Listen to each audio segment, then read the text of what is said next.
politics, so we'll make a start. Alright.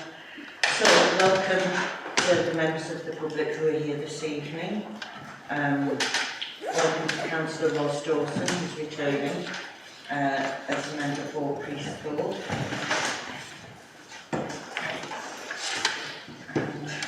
Let's look at one so can hear before we turn to eyes. So, first of all, I'd like to thank the Bingley Remembrance Group for their organisation and presentation of the Remembrance Service on the 14th of November. I think it was reckoned that about 1,500 attended. A bit more. Excellent turnout and very respectful and moving occasion. So I'd like on behalf of the Council to thank the Remembrance Group for providing that and for their hard work. The Bingley Christmas Fair and Big Light Switch On went ahead on the 27th of November, I believe. It went ahead despite the weather. Some stalls and rides weren't available as a result. However, the event was very well attended and seemed to be enjoyed by the majority, thanks to those councillors who took a turn on the Bingley Town Council stall, and thanks to the Chamber of Trade, in particular Michelle Chapman and Jamie Illingworth, for the work that went into organising that. It's a lot of work, and I think it's very much appreciated by residents. We're still having problems with some of the lights, perhaps due to the effects of the storm, I'm not sure.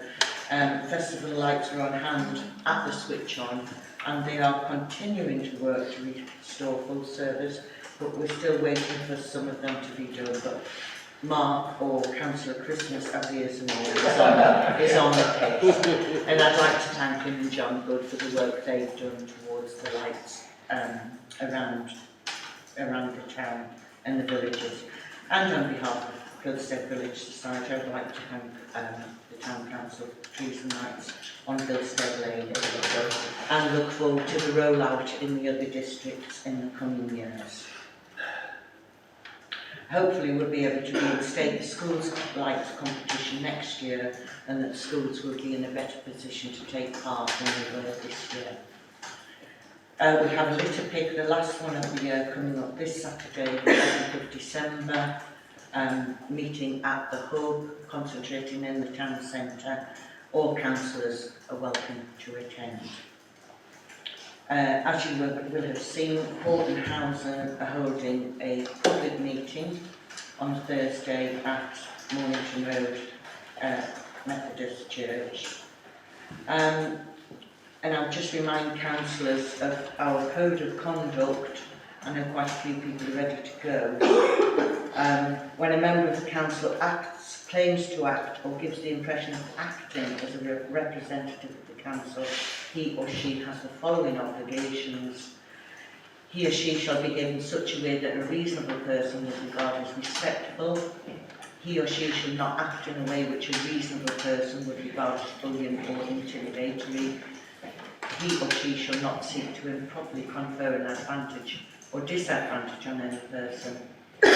And he or she shall use the resource of the council in accordance with its requirements. I think that's relevant really.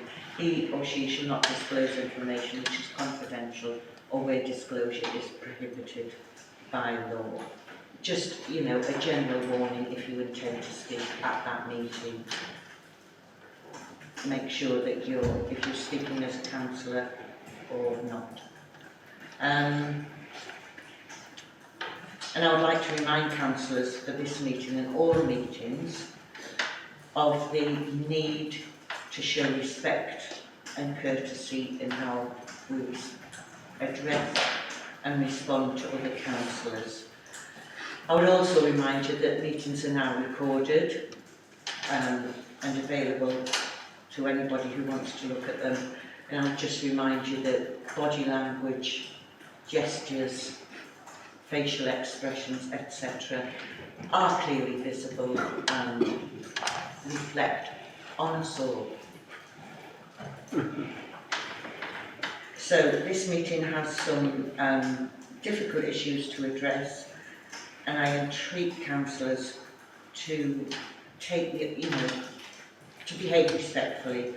Please don't take the opportunity for grandstanding, but let's focus on the issues and discuss in a reasonable and informed manner. Let's show respect, listen to the views of others, and I will give everyone a chance to speak. But I will ask for comments to be to the point and not overly lengthy. We do try and have mainly succeeded, I would say, over the last couple of years in having meetings finished by 9 o'clock, and I would really like to carry that on tonight. That's all I have to say for the moment. So I'd like to move on to 2122-162. Just a comment, please. I'd like to thank all that turned up to clear in front of the Arts Centre before the unbelievable turnout at 8 o'clock at 8 in the morning. Okay, so thank you very much, John. And also I'd like to say to councillors, I'm conscious about moving little bits into other areas if it's needed, and if anybody can identify a particular area that they feel should be covered, we could look at that into next year. Okay. Thank you. So 2122-162, apologies for absence. I believe the book has gone round. Where's it got to? It's back here. It's back here. Okay. So we received apologies for absence from Councillor Cooper and Councillor Barton. So we take Councillor Cooper first, proposed, seconded, Councillor Lewis. So it's Councillor Good, Councillor Lewis. All in favour? That's everyone. And Councillor Barton, proposed Councillor Winnard, seconded Councillor Jewell. All in favour? That's everyone. Thank you very much. So the minutes of the previous meeting, to approve the minutes of the previous meetings held on the 26th of October. We missed one. 163, disclosure. Oh, sorry, I missed disclosure of interest. Epic fail. A, to receive declarations of interest from councillors on items of the agenda. Are there any declarations of interest? Just when we get to the correspondence about the River Air, I am a member of the Kayaking Club. Okay, thank you very much. To receive written requests for dispensations for disclosable pecuniary interest. Any received? No. So we've no need to grant any requests for dispensation as appropriate. Thank you. So 2122-164 minutes of previous meetings. We have 2 meetings, the 26th of October and the 23rd of November. So does anyone have anything for the 26th of October minutes? You've all had them. Anyone, any comments or observations? So proposed, Chair. Thank you, Councillor Clough. Seconded, Councillor Curdow. Thank you. All in favour? Can you put your hands up, please? All in favour? I think there's some. I'm just doing the October one. So for October, that's 1, 2, 3, 4, 5, 6, 7, 8, 9, 10 in favour. Abstentions? 1, 2, 3. Thank you. I didn't abstain. Sorry? I didn't abstain. I was listening to the actual meeting. It's the one I was at, so I did vote. So you did vote, right, thank you. Meetings of the 23rd of November, which was the extraordinary meeting. Any comments on this? Are you proposing, Councillor Good? Yeah. Yes, thank you. Seconded, Councillor Truelove. All in favour? And that is 1, 2, 3, 1, 2, 3, 4, 5, 6, 7, 8. And abstentions? You want 8 here? Sorry? You want 8 at that meeting? Put your hands up again, please. Sorry. 7. 7 away. Did you hand up, Councillor Beckwith? vehicles? It is 1, 2, 3, 4, 5, 6. Okay, abstentions. 1, 2, 3, 4, 5, 6, 7. Thank you.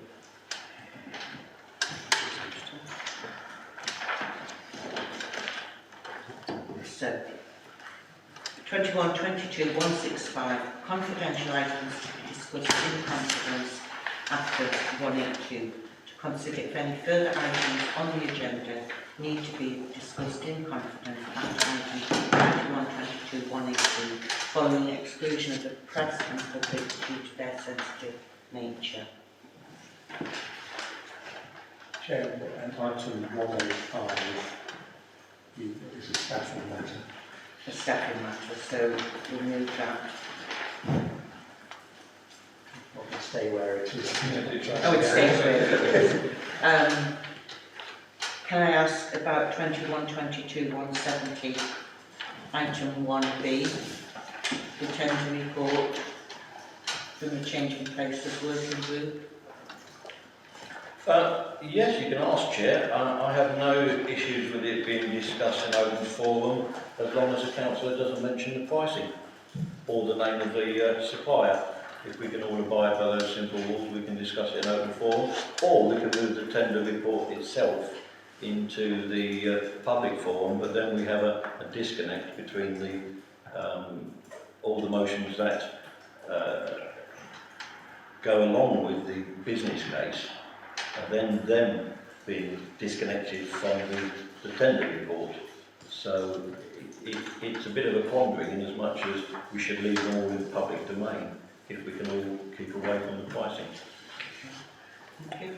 Yeah, to add to that, I would have thought that the flow of the conversation would run more easily to take it all in one chunk rather than taking one subsection and taking it separately.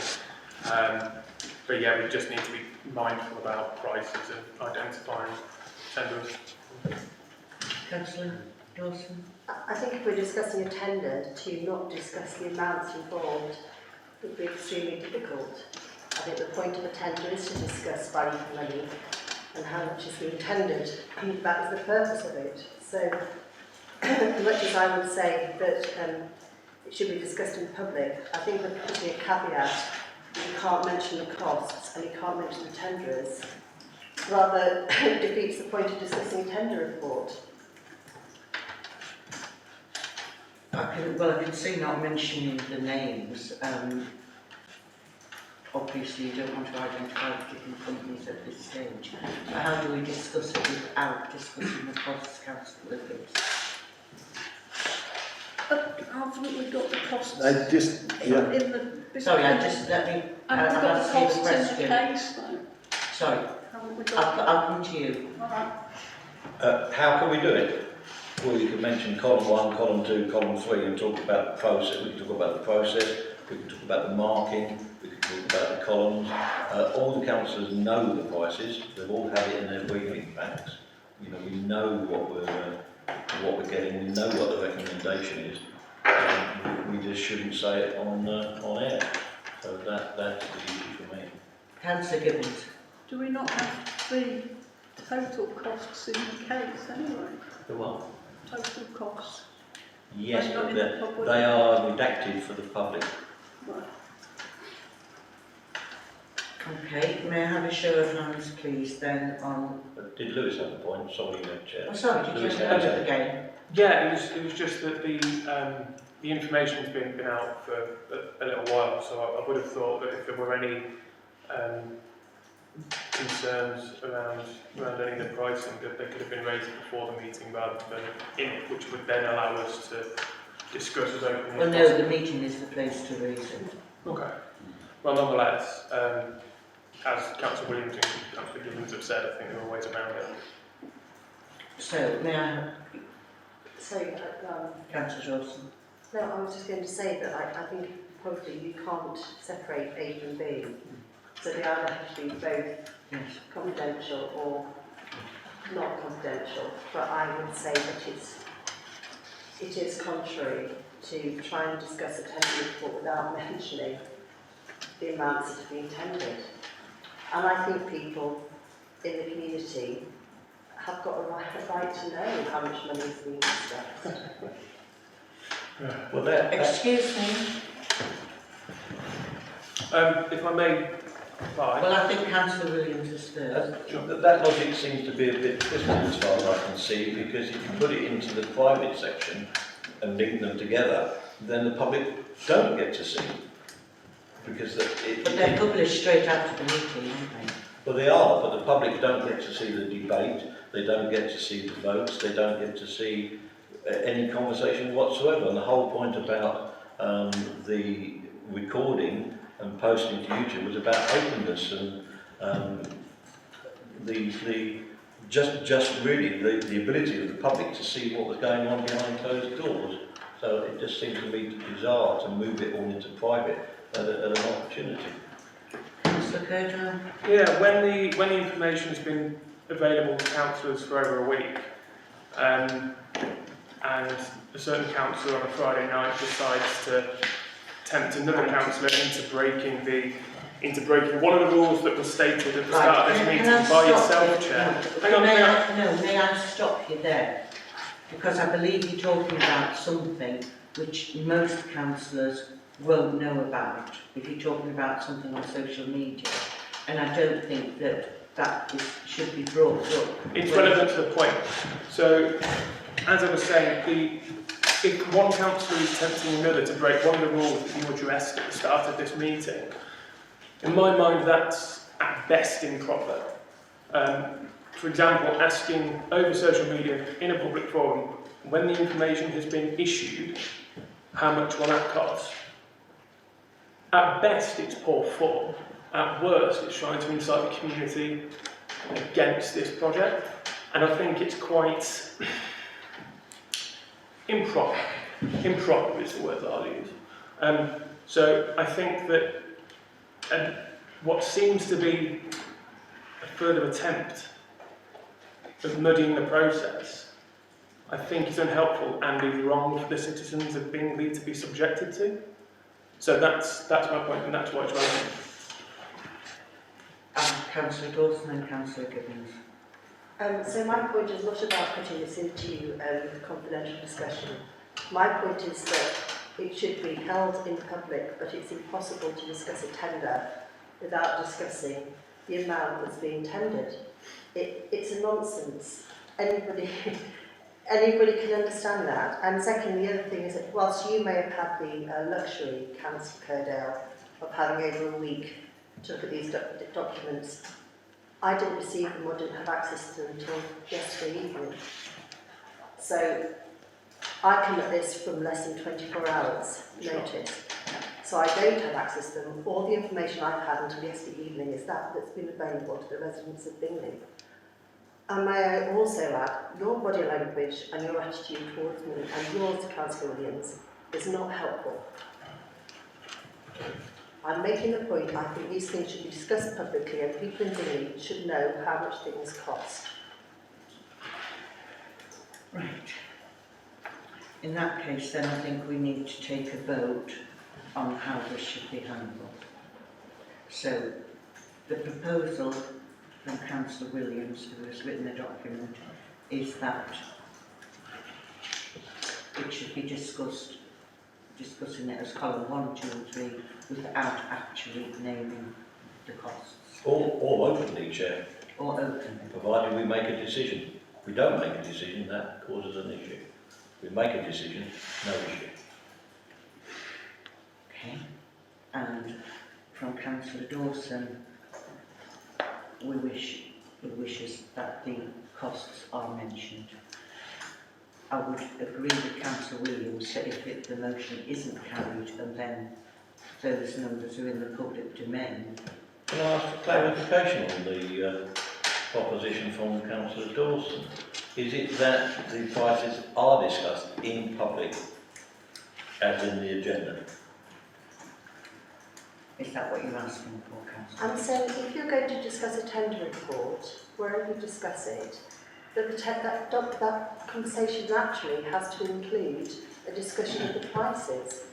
And I cannot conceive of how to have a discussion about tenders comparing 3 unless you say what the prices are. Okay, so does that not answer my question though? Does that leave it in the public domain? That's my question. It's for the council to decide. I don't know, what do you advise you? I think to keep the, I would advise that the tender report discussion should be confidential, but to keep it all flowing, you could exclude the press and public at that certain point and then bring them back in after you've discussed it. But I don't see how you can discuss prices without mentioning the prices. So that applies then is that at that point, we discuss item 1A, and at item 1B, we ask the press and public to leave the room until that discussion is completed. So that's the advice from the town clerk. As a small point about recording, I spoke to Cloudy IT about how do we manage the toilet break, the intermission on full council. Their advice was leave the video recording and mute the microphone. And so if that is acceptable to the council, whilst we go into private session, so the video's running but the microphone could be off. Otherwise you end up with part 1 and part 2. Okay, thank you very much. That's good advice from Cloud IT.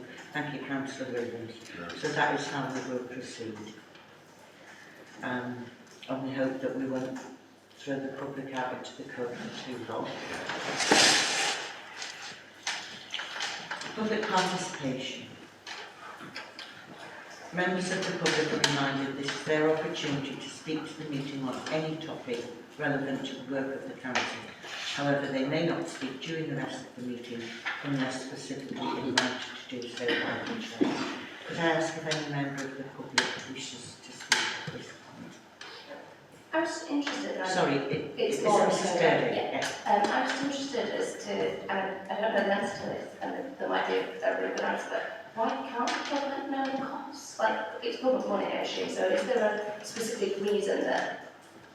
Because it's commercially sensitive in general, until a decision is made, I think these things are kept confidential, because you wouldn't want to give one company an advantage over the other. I get the names.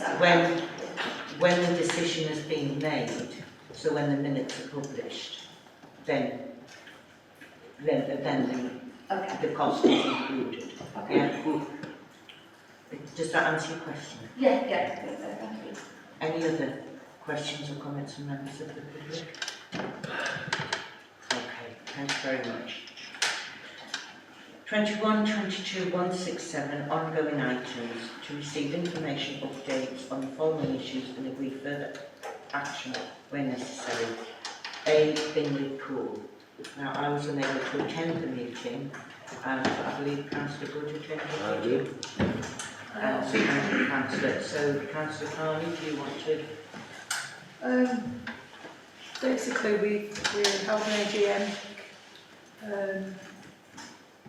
and the public, it was mainly attendance, it was a small attendance, but it was attended by the Life Saving Club and the Bingley Swimming Club, who reported that they were being treated very badly by Bradford Council.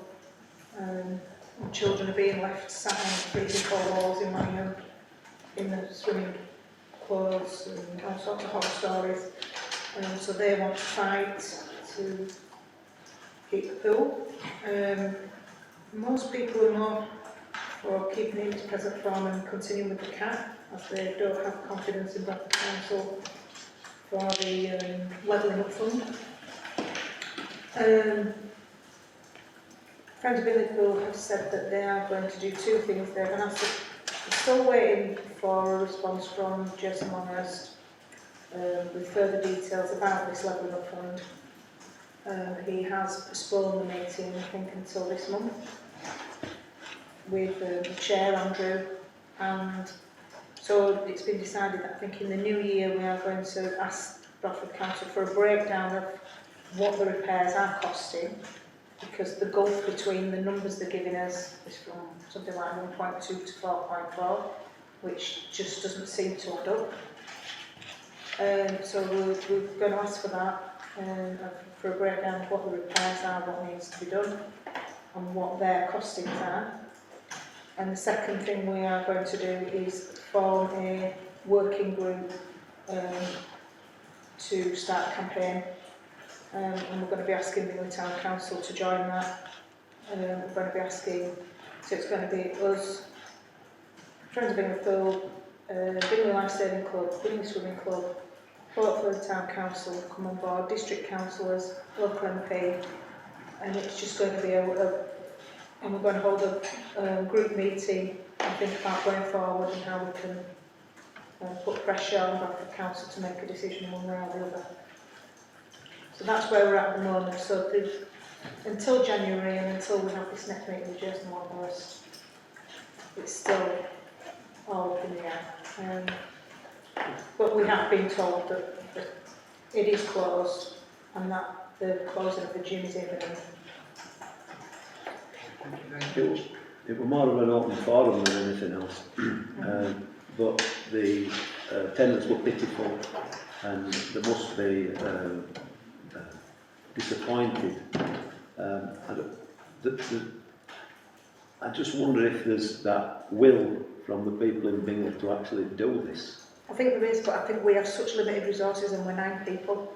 Yeah. We need a group, a working group of people with a bit of clout, a bit of power, a bit of people behind them, which is why we need the swimming club on board and the life saving club. And as angry as they are, they haven't been sort of working with us until now.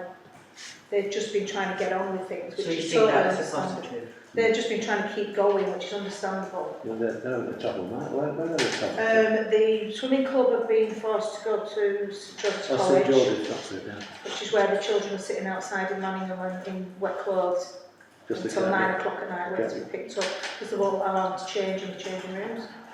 And the Life Saving Club have got a tiny space at Ilkley. They won't let them store any equipment up there, they're charging them more money. They put the prices up for them. So they're just, it's just, everybody's feeling like a victim at the moment. So I think the anger's getting there now. But like I say, with 9 people and very, very limited resources, we've only been able to go so far. So now it's about stepping up and bringing people together. Okay. Thank you very much. Thank you, Councillor Conley. Has anybody anything they want to add or ask? I've got a question. When Andrew presented to the council last on a Tuesday, he said that they were expecting a response from Bradford on Friday. Did such a response come? No, we've not had anything since the letter that talked about the levelling up fund. Right. So you were asking about 20 questions about what is the maintenance regime, what's wrong with this, Absolutely, give us yes. a report, give us this and the other, nothing. There was a Zoom meeting arranged for a couple of weeks ago. Jason Wanhurst had to cancel. Oh, okay. And I think he's rescheduled it either for this week or next. I don't know for certain. But again, we're waiting again for them to give us information, because that's been another major sticking point. Bradford Council just not engaging with us at all. How many people follow the Facebook group, Friends of Bingley Pool? It's gone up quite a bit since we started with the Sporting Good letters. So I think there's 500-600 people there now. We've sent in well over 300 letters. That's the well of interest, isn't it? Well, it is, but you know, it depends on where. You know, again, it's a very, very small area, isn't it? We need to get it out there. We need to get publicity. We need to get in touch with the newspapers. We need to get the Yorkshire Post and people involved. But it's about having more than 9 people saying, "Oh, what are you doing about the bill?" Okay, thank you. Anything else? Thank you for that. And thanks to the Friends of Bingley Group for the work they've done so far. Item B, hub building. Speak on this. This is about the insurance. Sorry, so that the insurance for the damage to the hub. I've just literally got an email just before I finished today for the structural engineer, which I'm going to forward to the loss adjuster. The company, the loss adjuster thinks we should go with, but we're just waiting on that structural. Okay, so do we have a time scale? Anything else on the hub? I can add that the plumber's been changed the systems in the loos to I saw that. 9 litres and only 5 any solids to resist the flow of water. TM bag. Yeah. Thank you. Okay, we look forward to an update from that, Nicola. Thank you for that. 21-22-168 Finance. A, the schedule of payments and bank reconciliations. To receive the schedule of payments to date and agree the bank reconciliation for November 2021, which you should all have received. Anybody any questions on the schedule of payments? I hope Councillor Good. I hope I've got the right agenda item, but there's a huge cost for elections. Yeah? Yes. Is that on here? Yes. Right. Yes. I didn't understand that because it says a cost for 2 elections and it was 5,000 something, and that were vatable, and then there are another 5,000 that weren't vatable. So can somebody just explain how that works out and why it was so much money? It's £10,000 for 2 elections. 11. Yeah. Sounds fair. That's how much they are. Yeah. We've had them in the past, but I'm sure they won't that. I think So they it's were- still, so is that 5,000 for each? Yeah. Or why is the one with the VAT and one without VAT? I didn't realise that, did you see that? It might be where the location was as to whether the hall they used charged VAT or not. Might be something as innocent as that. We can check, John. We'll check, Yeah, okay. Okay, but that's how much elections cost if they're held. Yeah. Yeah. Anything else on the scheduled payments? Can we look then at the bank reconciliation? Any questions here?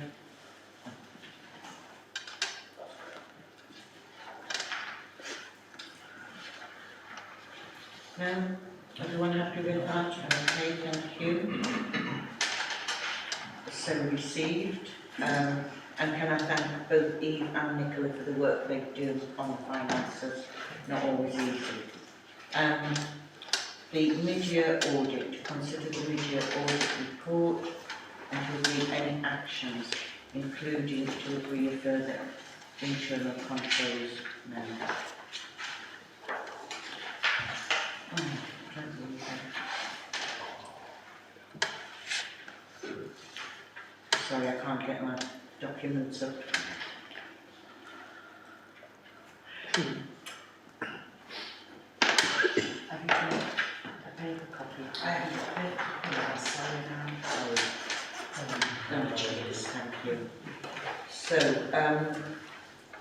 anybody any comments or questions on the internal? Could I just point out, and I know it's water under the bridge, but I think it's worthwhile mentioning it. The report mentions the end of year financial returns, which we have to pay, or the council had to pay money to get an outside contractor to complete, despite the fact that we had a local clerk who decided for whatever reason she was unable to do it. I just think the lessons need to be learnt from that particular item. It's interesting that the auditor actually says that she would have expected an experienced local clerk to be able to carry out that work. And I think it's fair to say the expectation of the council was that she would carry out that work. So I just think it's a matter of concern. Obviously, it's a deed done, but I just think we should note it and hope that this sort of thing doesn't happen again. Okay, so noted. So, any comment on the recommendations? I had a comment which I made on an email to yourself and the clerk, that I thought the comment on the Changing Places project was ill-placed, but I think it was a timing issue given that the report came out 2 days before the draft business case was circulated and the proposals were out there of how to fund it. But I would point out there's an item on the agenda tonight for future years where we have no idea how we're going to fund it, but it's up for a vote tonight. So I did think that the Changing Places was again being singled out. Well, I think that the auditor singled it out because she sees it as potentially a risk. and I think she wouldn't be doing her job if she didn't. I get that. That's my take on it, perfectly honest. Councillor Good? It was mentioned about website. As any, you know what I'm like on website. Have you any comments on that? About talked about possibly changing supplier or something? I know I tried to find something the other day and I found it really difficult. Yeah. And I wanted to find some old minutes for reference, and I couldn't find them. No. I mean, even Nicola and I have discussed this, and it's, we talked about it in a staff and appraisal today, and it is something that we're concerned about, that we're not, that the website doesn't really meet our needs. Good. And we need to look at improving. Yeah, okay. Yeah. Any other comments on the conclusion and recommendations of the internal audit, please? Chair, could I just say again that in general terms, I think that the report does suggest that the council continues to be run properly and appropriately. I think that we should thank the staff for ensuring that due process is followed and good governance and financial matters continues to take place. Thank you for that, Chair. As always. I will say we've had very good service and support from Diane Brown, who is retiring next year, I believe, which is a shame. She has been a strong supporter of the council and very helpful. So I'd like to also add our thanks to her. She will be having she's doing around which is good for consistency. So if you could just make a note of that as well, please. Thank you. Any other comments? Councillor Gibbons? Just one, because I know we've discussed it at length, which was the internal controls and how many councils undertake that activity. We did have a long discussion and decided that one was sufficient, but obviously she's now saying we need another one. Yeah. Do we still think one is sufficient, or do we just go with the recommendation? Well, I would go with her recommendation. I think she knows her job, and if she thinks we need another member, then I think we should have one. Fine. That's mine. No point in paying her to do the job and then ignoring her. I think it was me that recommended just having one to put round up to it. It's because I came from the smaller council where we only had one. There is a large council here, so I think we have to go with the recommendation. But I still think, as we've discussed before, we seem to have councillors that look at everything, that sign up everything, and this is just to go back through and check. But fine, I'm happy for someone to come and join me doing it. I'm sure you will be. So, are we agreeing? Are we agreeing the actions recommended by Diane Brown at the end of the auditor's report? No, proposed Councillor Good, seconded Councillor Hester. All in favour? That is everyone. Thank you. C. Financial. Sorry? We just need to agree it. We just need to agree. Well, consider, and we've agreed, so at least everybody's on the same page. So, financial regulations. To consider and approve the following amendment to the Council's financial regulations, which is to add the words, to add broadband internet to section 11(1)AI attached. Councillor Williams? It's quite simple really. The section that I'm referring to there lists the utility suppliers which the clerk has got authority from the council to provide whatever she feels that the need is for keeping the council going. The word telephone is there, but no one uses the telephone now, it's all broadband. The broadband at the hub is dire, and we need to change it. We're out of contract, so to protect everyone's interests, I'm just proposing a simple change to add the word broadband internet to the list of utilities. And if everyone's happy with that, that should sail through. Yeah. Okay.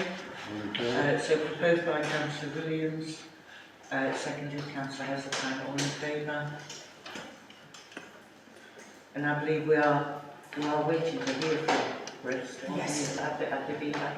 No, just no. Need to check.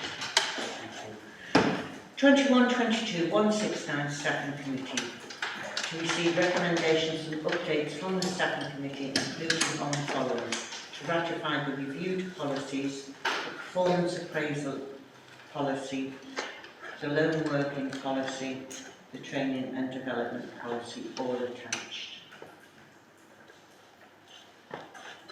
Do we want to take them separately, or are we happy? Can I ask a question, which is, they came out and I was struggling to work out if anything had changed on them. Eve? I don't think there actually used to be a performance appraisal policy, so that was one that was recommended by YLCA. The loan working policy, we changed it slightly, didn't we? It amended slightly. Green development policy, I think it just had a couple of tweaks to it. And the main one was the loan working policy in Yeah. terms of staff safety, really, working in the office. Might I suggest in future that when we do send them out that we highlight any changes, because it's otherwise everyone's reading an awful lot of documentation. Struggling with it. Sorry? Right. Right. Proposed by Councillor Millard, we accept. Seconded by Councillor Neer. All in favour? Thank you very much. Accepted. So, changing places of 21, 22, 170, changing places working group to receive recommendations and updates from the changing places working group, including on the following motions. 1. To accept A, the case for a changing places project, and B, the tender report. We'll take them in order. So the case for changing places toilet. Were we not excluding the press and public for one, or did I miss the plot? Just one B. Just one B. Okay, thank you. Okay, well, you've got the... Do you have anything to add? Is my question to the document that you... Do I have anything to add? I'd like to talk through it, certainly. I'm not going to read it, you will need to know. I'm very pleased to be perfectly honest. Yeah, well, the terms of reference of the Changing Places Working Group, item 4 says to develop and recommend to the full council a full business case for investment for Changing Places facility. So that would explain why it's 25 pages, because of the word full. So I guess my side comment is be careful what you wish for, because this is what we got. So it starts off, well, we actually added a handy guide to it. As meant to be a one-pager, but even that couldn't get down to one page. But that simple two-pager explains what every chapter is about. So I'm going to skip to page 6. So on page 6 we talk about last November, where it was resolved to approve the indicative risk and resource assessment for a built option and modular, a built option and a modular option, and to create a reserve. This is how normal financial projects seem to be approved by this council. In other words, we seem to do a risk and resource document and then approve the motion. And that seems to be a common trait if you think about how we do it. There's an item on here for railings tonight which follows that trend. But the Changing Places has a business case requirement. There was no business case for painting lampposts, for example. There's no business case for the floral displays. I looked online for the word business case on our website. It's very difficult, as Councillor Good said, but I couldn't find a business case for the £168,000 in investment in the council hub. So I'm struggling, I hate to use the word discrimination this late in the day, but I wish I'd spotted that when we did the terms of reference back then.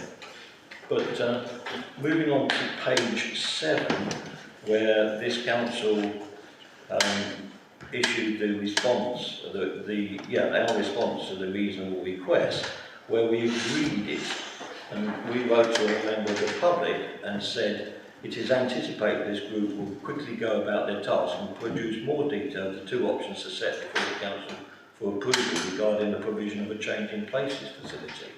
So again, I think the business case, or the case for the change in places facility, was actually made by this Council in November 20 and then February 21 as we issued that response. So moving on to consultations, there's a bit in there about the gunning principles of public consultations coming out of a court case between Gunning and the London Borough of Brent. Councillors may not have seen this before, but we have made a recommendation that all consultations done by this council follow the gunning principles in the future. Skipping on to page 10, we talk about the equality policy of this council, which is exactly the same as the Equality Act of Parliament, which talks about a public authority must, in the exercise of its function, have due regard to the need to eliminate discrimination, harassment, victimisation and any other conduct that is prohibited by or under this Act, and advance equality of opportunity between persons who share a relevant protected characteristic and persons who do not share it, and foster good relations between persons who share a relevant protected characteristic and persons who do not.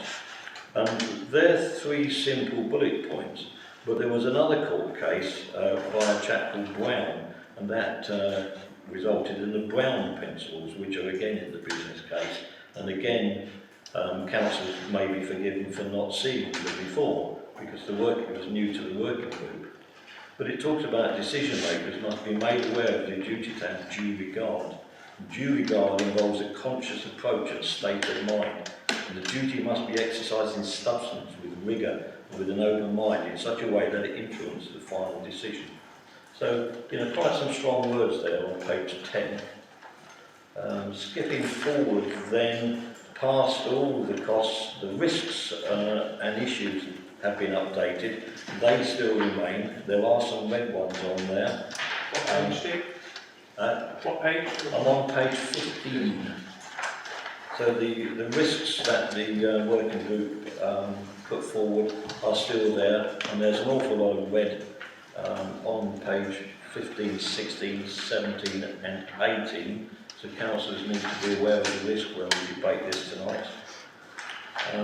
Moving forward then to the list of remaining details to be determined on the bottom on page 23. All of the contractors have a whole bunch of detail to agree. This is colours, LED lighting panels, door access mechanisms, signage, contractual terms, moving the YSS security alarm box, where we get the power supply, the sizing of the fuses, where we connect the water supply, where we do the soil pipe, and so on. So I would hesitate to ask the full council to agree all the details.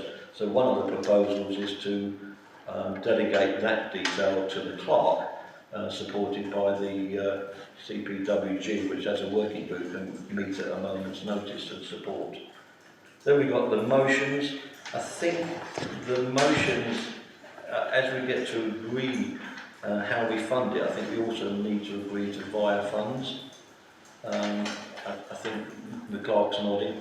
I think that's something we ought to put an amendment up to number 3 as we go through. So that's my brief canter through the business case, but I'm kind of hoping everyone's ready. I think as I close, I'm going to ask the members of the working group, councillors, if they have anything to add. Looking at the blue and Mark. A very comprehensive proposal, Steve. Okay. Okay, I'd like to open then up to other councillors who may have questions or comments to make. Anybody who'd like to kick off? Councillor Hester. Yeah, thank you. I think thanks need to go to the working group for such a comprehensive document. I've managed to flick through it a number of times. in my view, this is something that should be delivered when the hump was done. However, we are at a stage now where we have paperwork in front of us that actually can make that happen. And we just ask councillors to think long and hard about their decision. I will certainly be voting for us to move forward and get this facility built. Thank you, Councillor Heseltine. Anyone else? Councillor Meehan. Yeah, I just want to get a clarification on one point of your motion, Steve. It's just the bottom one. It's saying, you know, I mean, obviously the CPW, that the council has, you know, 52,000 in reserves for clarification, really. Is that the case, or can you just? Yeah, it's simply put, it came out of Diane Brown's comment on the audit that says we want to be careful that we're not entering a contract with something we can't afford. And my immediate thought was, we can afford it if we stop doing other discretionary projects and recognise that this project is the council's #1 project.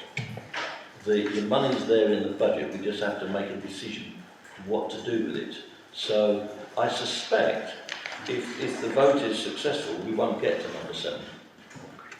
But if the vote is unsuccessful, you're going to vote down #7 as well. So it's kind of there as a warning to all that we can afford it if we choose to. Anyone else? Councillor Gibbons. I'm going to have to disagree with everyone so far, I'm afraid. So I don't think it's a comprehensive document.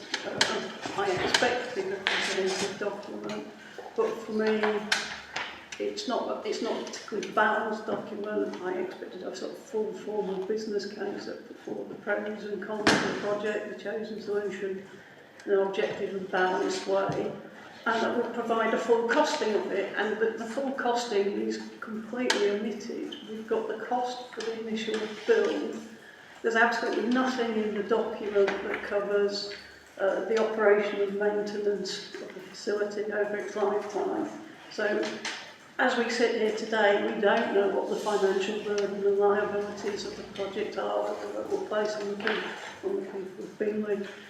The documents come before us before, and as councillors know, I disagree with some of the fundamental things in it. I disagree with the interpretation of the Equality Act, and that we absolutely must legally do this. I do not believe there's a legal imperative that we have to do this.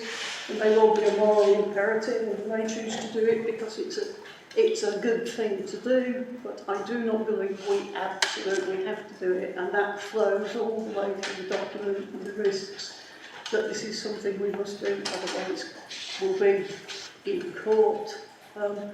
I was surprised about the section being added about consultation, because on the one hand we're saying all the consultations we've done in the past are flawed, and then we're saying how we've consulted 3 or 4 times people Bingley on this project. So doesn't that bring the project into a certain amount of disrepute? If our consultations are flawed, then the consultations around this project are also flawed.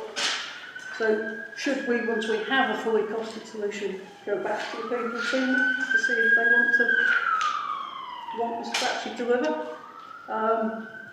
There's other elements of the document that I think are not necessarily correct. There's lots of talk about the purple pound and how that will come to Bingley. The document itself mentioned 12.2 million disabled people in the UK. The CP consortium says there's 250,000 people who will benefit from the CP toilet. So we're already catering for 12 million, those 12 million people, and we're already getting the purple pound, I would say. For what I've said before, I disagree with lots of the risks and issues and the way they're scored, for what I've already said. But I really would. I don't think we can agree to go forward without knowing how much this project is going to cost us. I would expect the cost profile over 5, 10, 15 years that looks at when we're going to have to replace the equipment in there, what we are committing the people in Bingley to pay for. So it's not our money, it's their money that we're taking and spending. I don't think we can go ahead until we have that. And then sort of finally on the funding, as far as I can see, we've never committed to funding it for this year. I've got no objection to us earmarking the funds. You know, we voted in September to go for government funding, and in the document we're saying if it doesn't come quick enough, we just go ahead ourselves. There's no risks in the document around that. I think that's a severe reputational risk to us. If we effectively turn around and give two fingers to Bradford, they've lost the opportunity to give that money to someone else. It's not reflected in there. So I don't think, as it stands, this is a document we can accept. Thank you, Councillor Dickens. Councillor Cojo? First of all, I'm being very mindful about my body language because I didn't mean to be aggressive. It's very, very cold in here. So I'm trying not to spread out at you whenever it's freezing.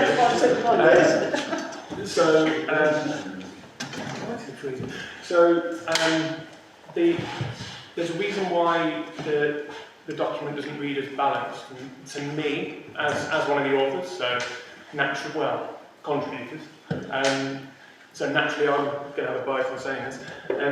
In the same way as there isn't or shouldn't be balance on the BBC about the world is flat versus it is circular or globular or what's the word? There's a word for it, I can't remember it. Round is better, yes. In the same way as there isn't balance there, nor should there be. I respect what you say about your interpretation of the Equality Act. We do have an access officer in the working group. There are other experts in sort of equality that we have spoken to, including somebody who works for the Equality Act every single day. Their interpretations are consistent with what is portrayed in here. So, respectfully, I don't agree with your disagreement. You can respectfully disagree. Yes, absolutely. So the risks and issues. So the profile of those risks, we agreed to use the same risk score matrix that we use at Airedale General Hospital. I'm a project manager there. It's the easiest thing to import. That's why there's a lot of red, and the red goes all the way from 25 down to 12. So if people think that that's disproportionate, that's how we do it in a medical setting. And given that this does relate to medical need in some instances, it felt like the appropriate thing to do. As far as legal challenge goes, even if you're right, and again, I'm not sure that you are, is it a risk worth taking for the council? Because not only is there reputational damage for being ostensibly discriminatory, the cost of the changing places would bear into insignificance if a legal case were to be raised against the council, or potentially anyway. I'm not embarrassed, I'm not pretending to do. But yeah, as far as on costs, we do have that information. In editing this, missed that it wasn't in there. So we can provide that information, although I suspect that would fall within the confidential section, Steve. Yeah. Okay. Oh, well, I can say that. No, sorry. Have you finished, Councillor Cojo? Yes. I've got Councillor Dawson and Councillor Winnard waiting to speak. So. Thank you, Chair. So, first of all, yes, thank you to the Changing Places Working Group, which I was pleased to support Councillor Simpson in scoping out and setting up about a year ago for this very lengthy report. However, I completely concur with Councillor Gibbons that it's not a comprehensive report and it doesn't make a full business case. I won't repeat, obviously, what Councillor Gibbons has said, but I will make the point that Councillor Williams raised the issue of the business case for the existing hub. There was an extremely comprehensive and detailed business case put together, there had to be in order to make an application to the Public Works Loans Board. It took several months, it was extremely detailed, and it should be available. Perhaps it's the website that hasn't made that available. The risk and resource assessment which we refer, I think that would be looking at this project, because I think it's underestimating the resource required to deliver it. The points on consultations, again, I absolutely agree they are contradictory. I would also question 4 consultations as well. The last consultation that I recall about this was the community consultation, and I handily have the document here from about 2 years ago. And at that point, it was about at the start of this council's life, as it were, this particular run of the council, and people were asked to share their views on different priorities. And the key thing that we stated then was that the number 1 priority is good governance. And above all other projects, that good governance is what counts. And I would trust that that hasn't changed. And good governance means being able to afford what you do. On the issue of SIL, this document that we're considering conflates the SIL too much with the delivery of a neighbourhood plan. The council has access to the SIL that's given to it, irrespective of having a neighbourhood plan or not, and can spend that SIL as it has done in the case of Murphy Park. Yes, there are time constraints, but the first lot of SIL can be spent up to, I think, it's 2023. So there's not a pressure to spend SIL, and it's not dependent on the delivery of a neighbourhood plan. The SIL will keep coming, but just at a lesser rate, because we don't have a neighbourhood plan. We get 15% of the SIL at present because we have a town council. We'd get no SIL as a community if we didn't have a town council. If we're a town council with a neighbourhood plan, or a community with a town council and a neighbourhood plan, we get 25% of the SIL. So the SIL and the neighbourhood plan conflation is misleading. Also, when we did the consultation, we asked people specifically about what they wanted the SIL to be spent on. And the priority for the spending of the SIL then that the residents came up with were parks and playgrounds, particularly Murphy Park and Cross Flats, rec, Bingley Pool, green spaces, youth provision. They went to police and crime and sports facilities. They were the kind of top answers. And when it came to accessibility and changing places, there was 2 out of 281 respondents. So I would suggest that relying on the SIL to make up any difference in gaps in funding is misplaced, because the SIL policy really demands, as far as I understand it, that the community is consulted about the spending of the SIL. And if the entire SIL, or the majority of it, is going to be spent on one project and diverted away from what the community has said 2 years ago what it wants to be spent on, then they ought to be consulted on how that SIL is spent. The key omission note for me is the issue of running costs, as Councillor Gibbon has said. This may exist somewhere else, but the Changing Places facility is not simply a building, it's a service delivered for, the foreseeable future. And knowing what those running costs are going to be is an integral part of deciding whether or not the council, as being put there, has got sufficient money to pay for it. I mean, there's no discussion here about opening hours, for example. Is there an assumption that the facility would be open less, the same as, or more than the existing toilets? Because clearly that will impact. Again, Councillor Simpson provided a really good list of all the things that should be considered when working out the costs, which you can refer to. For example, the locks, the cleaning costs, the alarm response call-outs, hygiene services, equipment testing and training. We've mentioned signage, security, the risk assessments, and the paid for risk assessments as well as the utility costs. So that, and the insurance. So there are a number of different costs that really ought to be considered in this business plan that aren't. I do think it's disappointing that there couldn't be a way found to include some sort of indicative cost so that people in Bingley could have understood the kind of figures being discussed here without, and it would have been possible without giving away the individual details of individual contractors. So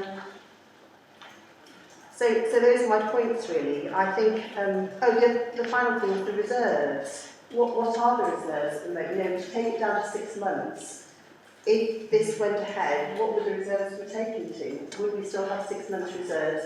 And are there any implications for a council that has a loan with repayments? The loan repayments, I have actually contacted YLCA about that, so I'm waiting for them to get back to me on that. The reserves, I don't know, I need to play around with the budget, which is what we'll be doing in the finance meeting tomorrow. Taking the money from this year or taking the money from that year obviously will have an impact on the budget, won't it, either way? I think it's important that the council has got sufficient reserves to function, you know, at least a good medium level of reserves and not at the bottom end for a council this size, serving this amount of people and with the responsibilities that it has. And finally, I'd just like to put some context to this. I don't know the ins and outs totally of the Equality Act, but I would concur with Councillor Gibbons' view of it and our responsibilities under it. And think about the context. We have a national government who won't say whether they're going to give out some funding towards Changing Places facility. We have a district council that's supportive of it, but again doesn't have funding for it. None of the national companies that have a presence in Bingley are prepared to contribute towards this. Businesses, I think, have contributed £2,000, but that doesn't figure in this business case as a contribution unless I've missed it.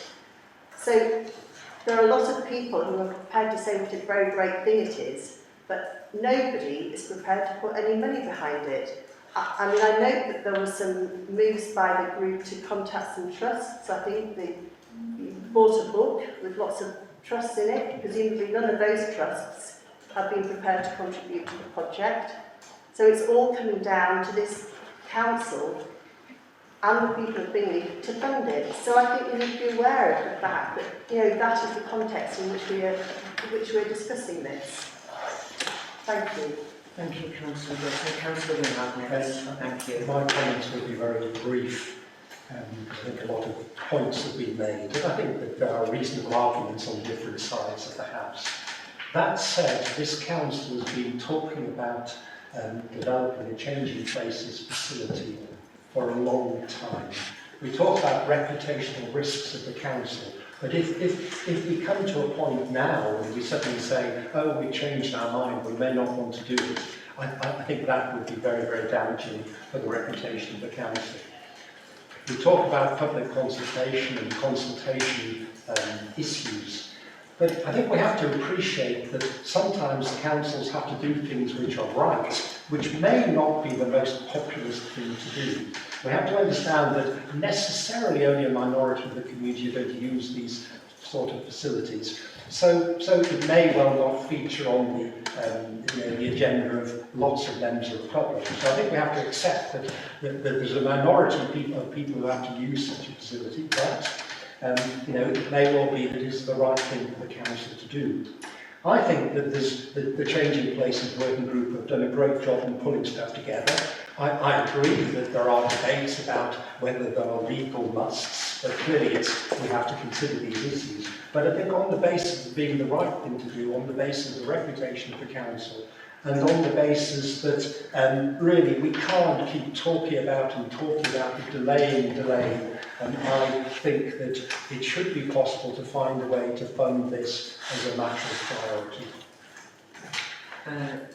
Councillor Carney, did you have one comment to make or something? Councillor Kirby, much now. Councillor Carney, Councillor Beckwith. I'd agree with everything that Councillor Winhard said really. Yeah, there probably are things that need to be discussed in terms of business plan, but again, I think reputationally, talking to people in Bingley, the hub was a hugely unpopular amount of money to spend on the hub. And if we'd have put a CP in then, maybe we could have offloaded some of that reputational damage. people were very, very averse to the fact that so much money was being spent on offices that they don't feel they're getting the benefit from. So I think again, like you said, proportionately, how many people in Bingley do need to use a CP toilet? Not proportionately, not that many. So when you come down to a constitution, you're not going to get millions of people saying, we want this facility. And a lot of people 2 years ago won't have ever heard of it. But the other thing that I'd say reputationally is one of the priorities on the constitution, and one of the priorities that's continually coming up in Bingley, and I know it's been raised earlier, is Bingley Pool. And we've done nothing to support that either, really. We've not really, as a town council. We haven't been asked. Sorry? I don't think we've really been asked. Well, I tend to disagree with that, to be honest, because I think we are there, and as I said before, we are 9 people, and nobody steps forward and says, we will support you. You know, I'm the first member of the town council. I'm the only member of the town council who is on the working group at the moment for the pool. But anyway, that's I've digressed there. But what I'm saying is that people say, well, we want our pool, what are we doing about it? Why do we spend all that money on the pub? And now you're talking about a disabled toilet you don't want to spend the money on. So I think reputationally, if we want to be seen as a council that do things for Bingley, we've got to be doing things. Yeah, we have got to be doing big things. And I think this project proves that we are committed to doing that. And also, if this does come into law, all right, it might only be a what's the word we use? Not duty, power. It might only be a power at the moment, but if that law changes, those prices are going to go through the roof, and that law could change any time. So we've got to think logically as well about that law changing, and then we might only get a limited amount of time to put that in place, and it's our responsibility. So I think again, kicking the can down the road is just divisive, and it's showing the people of Bingley that we can't make a decision on a big issue. Councillor Eckford. Yes, I think we've got some realism to come to today. Congratulate Councillor Winard on what he's just said. Practically, it would be a very bad thing for the council if we don't go ahead with the training places exercise as we've been following it for so many years. And we should not shy away from the prospect of raising the precept. We should not worry about this whole effort not be going again. It's going ahead as far as I'm concerned, even if you have to raise the precept. Thank you. Councillor Heseltine. Yeah, we've talked about this for a long time. We've made this decision to do it. It's just when and how. The when and how are here. I think it's time we give up prevaricating and got on with the job that we said we were going to do. Thank you. Anyone else? Rebuttal, please, Chair. Whenever else is finished. Well, I was going to say something, but you can go. Oh, no, you say something. No, you're a councillor. So, I was very disappointed with this document. What I really wanted was a document which would show exactly where the costs were coming from our current budget, and it doesn't do that. But the other thing that I'm disappointed in the document is the tone of it, really. I don't think it's an objective document totally. I think there are bracketed remarks in it which should not have been included. I think there are personal opinions which don't enhance the case, which don't look good for the council. In many ways, it feels like some of the things in the document have been written as an opportunity to settle scores, and it's not professional, and I find that quite distressing and disturbing. I wanted to see in this document, you know, I've reached a point where, you know, I would like it to be built, but it doesn't have to be built by March. But there's no indication There's a reference to the current budget, but there's no itemisation of which bits of that budget you are wanting to via money from. I was going to say raise, but that's the wrong word. Where you want to buy money from, that's not in there. Already has been said, there's no indication of future costs. And surely the future costs have to be included in the business case. The service costs.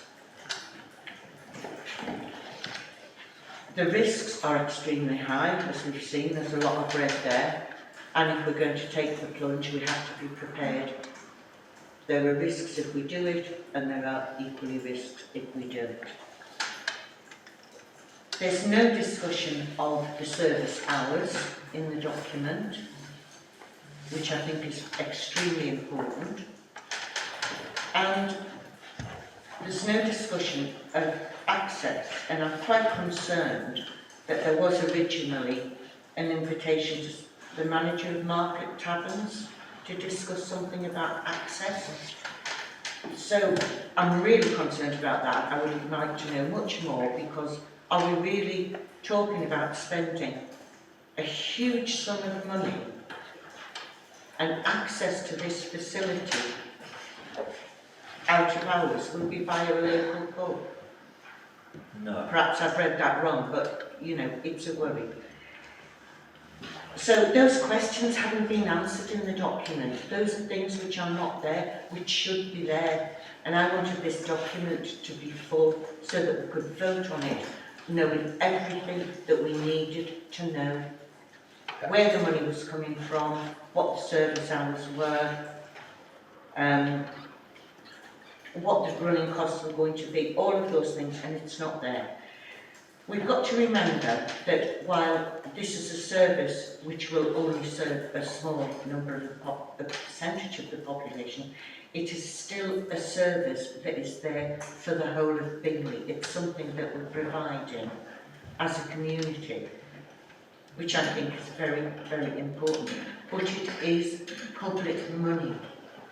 It is public money, and what is the point in writing a budget, as we're doing for next year, if at some point you just say, oh, tear that up, we're going to take money from here, take money from there. Let's not write a budget, let's just, you know, all dig in where we feel like it.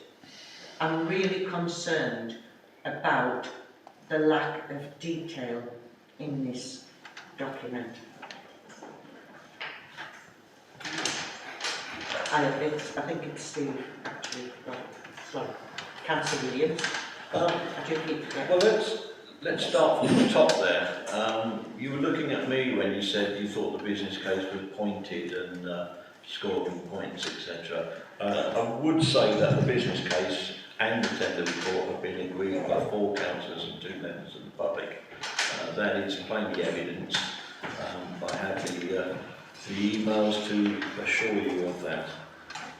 In terms of budget and costs, I think that seems to be a major concern going around the table. The maintenance costs are in the budget that we're talking about in another budget item.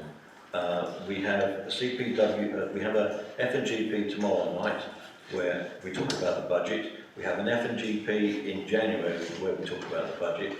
We have a full council meeting on January 18th. But I think those things... Those costs are in this budget that I have in front of me, which I printed this afternoon. In terms of the technical ability within the, you know, the concerns about the hoist and things like that, all of the contracts have got a 5-year maintenance pack for about 3,250. If I've omitted it, it's in the budget. So it's not huge shakes, it's £300 a year or something, plus the doors that we already have with Healthmatic. So apologies to the council if that's been omitted, but it's not huge beer. In terms of where we're seeking to take the money for, I think that's pretty clear. You're saying about if we're going to have a budget and why not take money? We're almost at the year end and we have underspent massively on several of the budget lines that we're talking about. So in consultation with the clerk, we figured out which ones are coming up slack and saying, okay, that's spare money this year. It has to be voted, but it's available money, if you like, not spare money, it's available money. In terms of on the question of costs, all the contractors have said that the cost will be held for a given amount of time, on average end of February. So if the government mess around and slow, I mean, I had the pleasure of having dinner with Philip Davis on Friday night, and I asked him what he thought about the government letdown and not providing the money announcement by the end of November, and he simply said, welcome to my world. So it's no means assured that we're going to get any money from Bradford, from the government via Bradford. However, I have received a letter today from Philip Davis, which I haven't had a chance to circulate, but it is here. And he's talking about local authorities should expect to receive initial grant funding shortly, subject to ministerial approval. We've heard that. That's exactly what he said in September to the end of November. He's now 7 days late.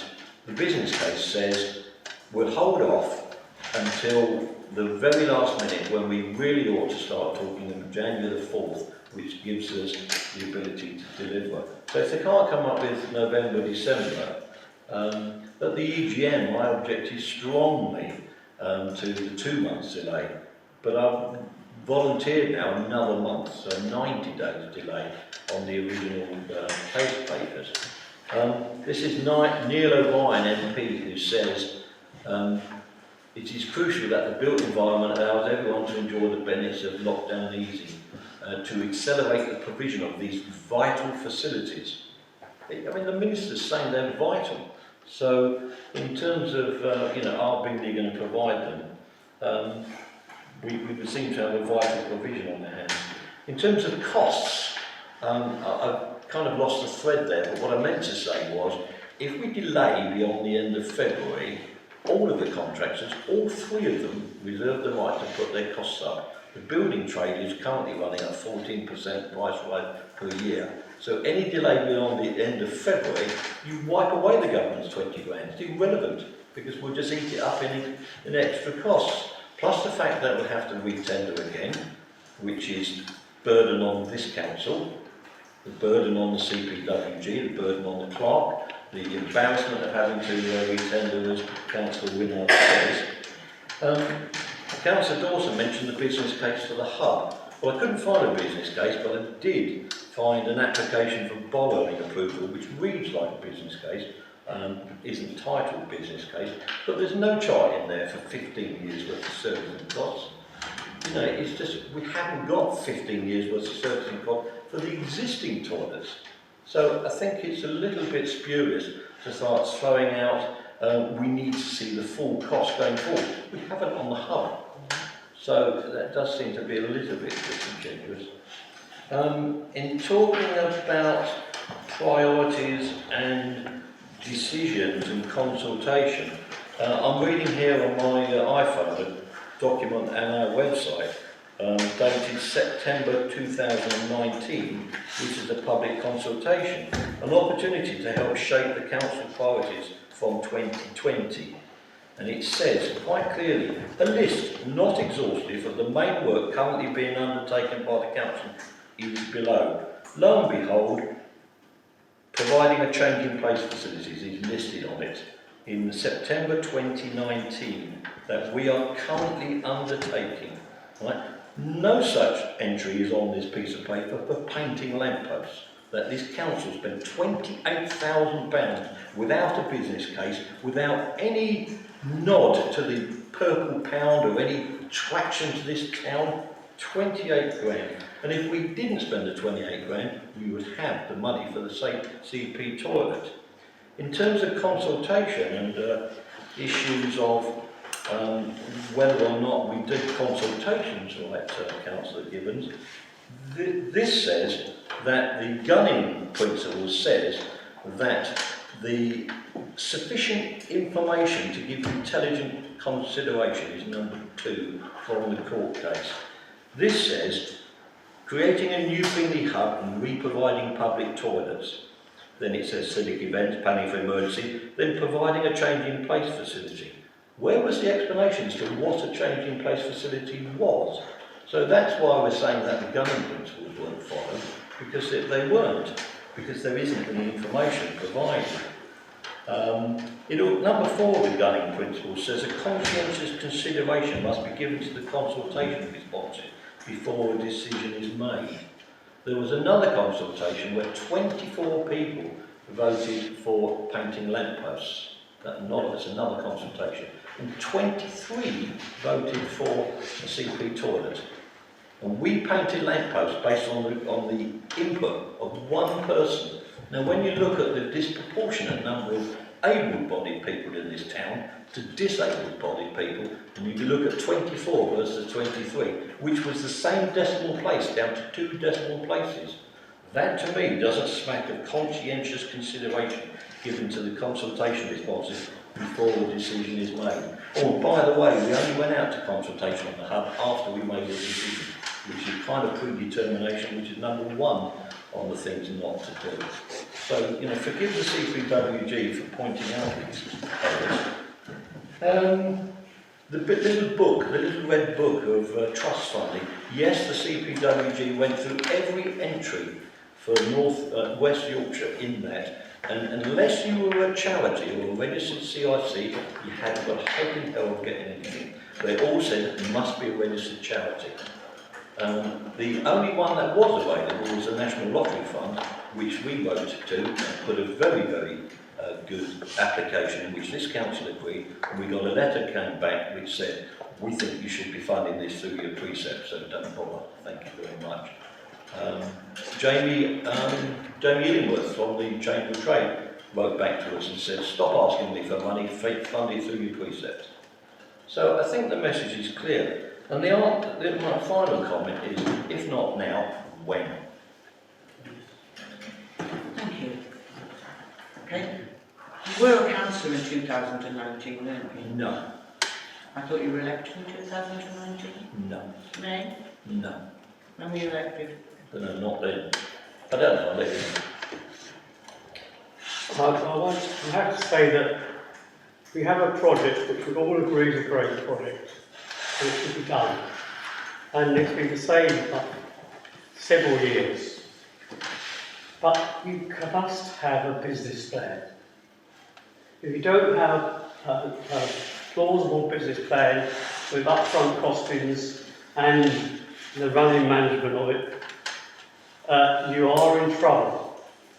So I think we are at a stage where we have to expect some sort of business plan. As I suggested, if it is more than what might have been anticipated, not put down in writing, we just have to raise the precept, because I think it is something that we should be able to afford.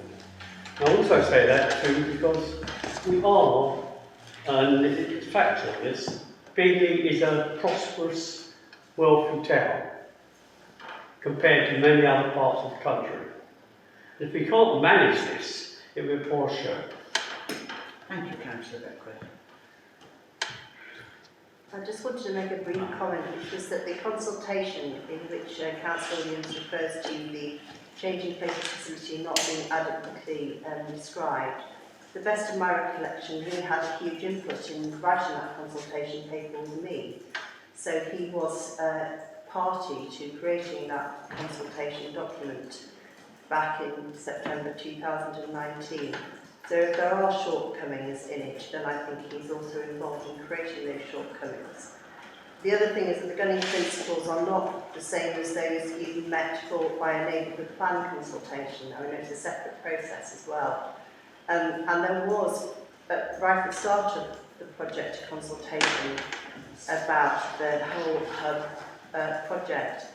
I would like to say categorically that I support, on a personal point of view, I support and think Bingley really does need to have a change of places facility, as I voted for when I was a councillor before.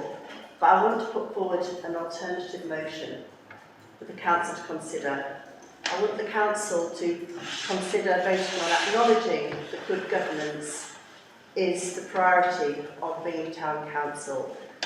to reiterate and acknowledge its commitment to providing a changing places facility for this community, and to ask the Changing Places Working Group to include full operational costs, taking on board all the comments made by the Chair, so that we can consider as soon as practicable, in order to meet the deadlines that Councillor Williams has alluded to, as soon as practicable, a fully comprehensive business case, including operational costs, for the Changing Places facility. That's what I would like to move. Point of order, Chair. Yeah. The motion as provided by Councillor Dawson seems to fly in the face of outstanding orders, where it actually sets aside the motion that we put forward, which is to decide tonight on doing this or not. The amendment, the counter motion, sets the motion in a different direction. It doesn't. It acknowledges the commitment to provide a Changing Places facility. That's a crucial part of it. It's absolutely acknowledging that that should happen and reiterating that commitment. It's acknowledging the good governance necessary and to be taken by this council. It's reiterating and acknowledging the commitment to the CP facility, but it is asking the Changing Places Working Group to include full operational costs, taking on board the comments of the Chair, so this council can consider a proper and comprehensive business case. Chair, point of order again. That can be accommodated. I can guarantee you that the 4 councillors on the CPWG will call an EGM by special motion tomorrow and put those costs in. Those costs exist, they're in the budget later on. Those budgets are available in the tender report. This is a spurious argument, Chair. Well, I don't think it is a spurious argument, but I think that you have to acknowledge that some councillors, including myself, who are very much in favour of the project. So then put your hand up and vote then. I haven't finished yet. Do feel that the document is not as comprehensive as it could be. Well, as I say, Chair, this is a rebuttal. Nor's that? Yeah, I think that equality is the key theme that's run through that document and the arguments around it. I think that what, speaking on behalf of other councillors here, maybe I ought not to, but I would expect that those councillors would share my opinion that there should be an equality in the application here as well. And by that I mean that if only a certain level is expected for other items, hubs, lampposts, flower displays, that is the same level of hydrant bar that this is. That is, I think that's key here, that we shouldn't need, as a working group, to provide a higher burden of proof, if you like, than other projects have. And from the work that not just Councillor Williams, but members of the CPWG have done, there doesn't seem to be an awful lot of legacy material that we can fall back on and say, this is our style model, this is what we're going to write. I appreciate that there could be problems with the website, not being able to find it. I appreciate that there might be some sort of privacy issue with previous issues going up, but to speak to Councillor Dawson's comments earlier on, and I'm completely in favour of being as transparent as possible. I would have thought that had those existed previously and had been implemented, they would be available for members of the public to view. So either that is an issue that we need to overcome or whatever else. So yes, I'm just wanting to underline the theme of equality, not just in the subject matter, but how we judge the business case. Chair, I forgot to answer the question of opening hours. The CPWG in the first instance will accept 6 p.m. Same as the existing toilets, equality for one, equality for all. And I have had a conversation with Ian Smithson of the Arts Theatre, who said that his staff were all volunteers and he'd rather not burden himself with another facility, thank you so much. I then had a conversation with Ben Warren of Market Tavern, who said he would be delighted to be a key holder and we could work through some form of deposit if so. We haven't decided. He would be Willing to send bouncers over on Thursday, Friday, Saturday night where there are bouncers on the doormen, I think the doors are from there, rather than about. But burly individuals would keep an eye on the hub if we decided to leave it open longer hours at the weekend. And I also had a conversation with Mark Ruddy of Clean Fix, who said shifting all of the cleaning to the toilets to 8 o'clock is not a problem for him. He would take it under advisement when we discussed it formally. So these are very informal conversations that I've had, not documented. They were an action point under the CPWG for me to go on and do. But we haven't met again since. Thank you for that information. Okay, so we have a proposed amendment.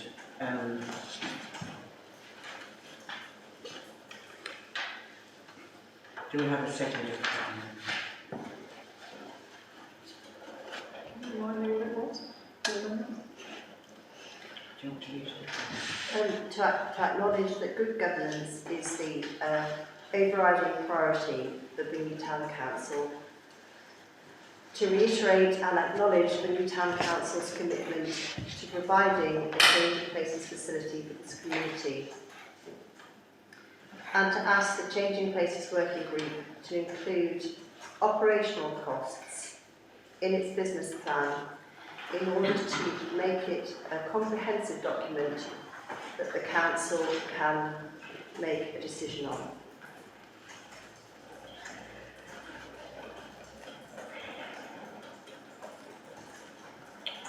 Do we have a second? Second.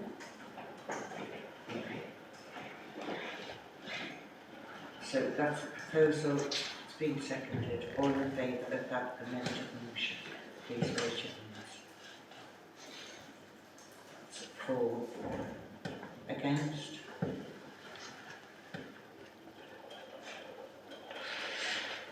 Nine. And I shall abstain. So we are back to the original motion. Can I make a small point of order in as much as I would like to be the proposer for all 7 of these as we go through on behalf of the CPWG.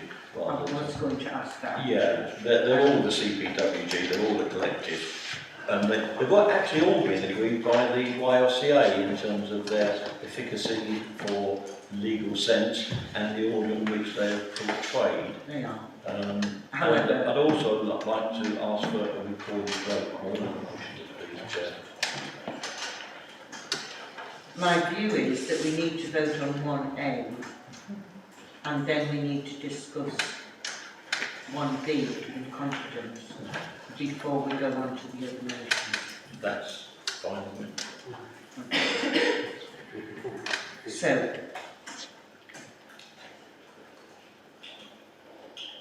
would you like to propose your original motion? I would propose we accept the case for CP toilet. Thank you. Do we have a seconder? Councillor Curdale, all in favour?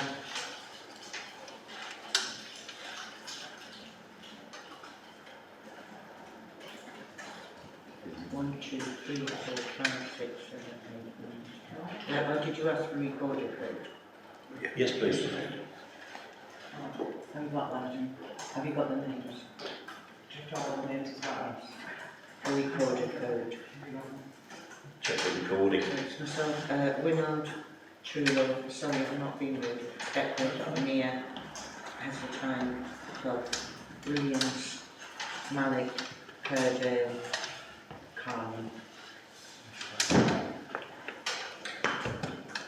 Against? Councillors Good, Gibbons and Wilson.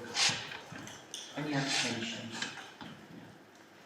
Okay, so we need to move on to 1B, which is the tender report for the initiative panel. So if I could respectfully ask members of the public, if you would mind,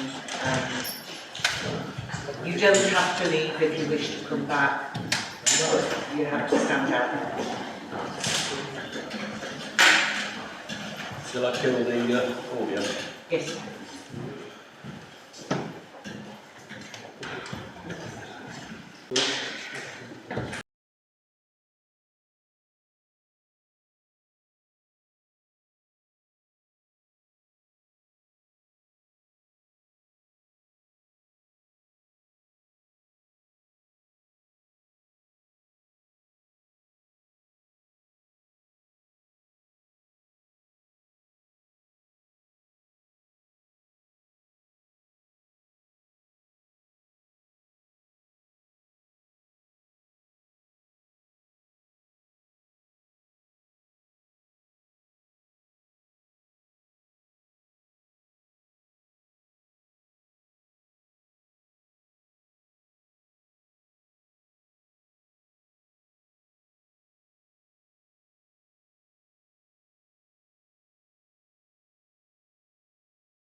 Stephen, I know it's very difficult for you, but we need to get through these next things reasonably quickly. It's 8:30 and we've got Okay, well, I won't be mentioning the prices. extensive.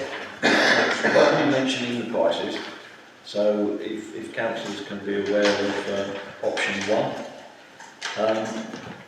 We have earmarked, it's common knowledge that we have earmarked reserves for CP toilets of 40,000. We're looking for government funding of 20,000. We have SIL reserves available, and those taken together sum up the total that we're requiring. So option 1 would be the government funding, but options 2 and 3 are catering for the issue that the government doesn't come up with funding before the tender prices run out.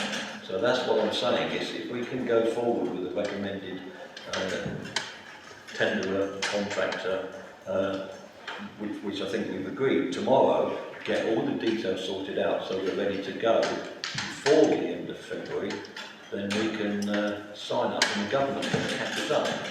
I did speak to Julia Robinson-Joyce about her statement that if we increased the precept or broke ground before the government funding was available, we may invalidate our request to government funding. And she said that was only her opinion, it's not written down anywhere. And she said, as far as I'm concerned, the project's good to go, we're just going to throw the money at you. But that's not quotable, that's the problem with that. So it is a risk, and it's been dictated as a risk. But that's option 1. So option 1 is before you to agree the funding proposals. That's what we do. And I say, as for the SIL comment, which I didn't address earlier, which I can do now, is the SIL. Our processes on SIL quite clear, if I can quickly find them.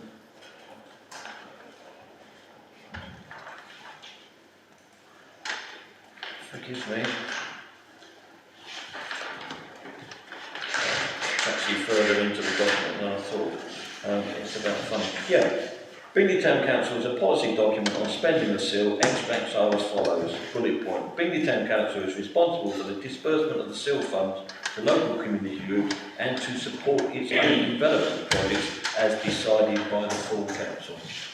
Ipso facto, we can decide what to do with it under our own policy document. So that supports option 1, Chair. I say do we have to use the SIL money? Do we have to ask the private council permission before we use it? To tell them.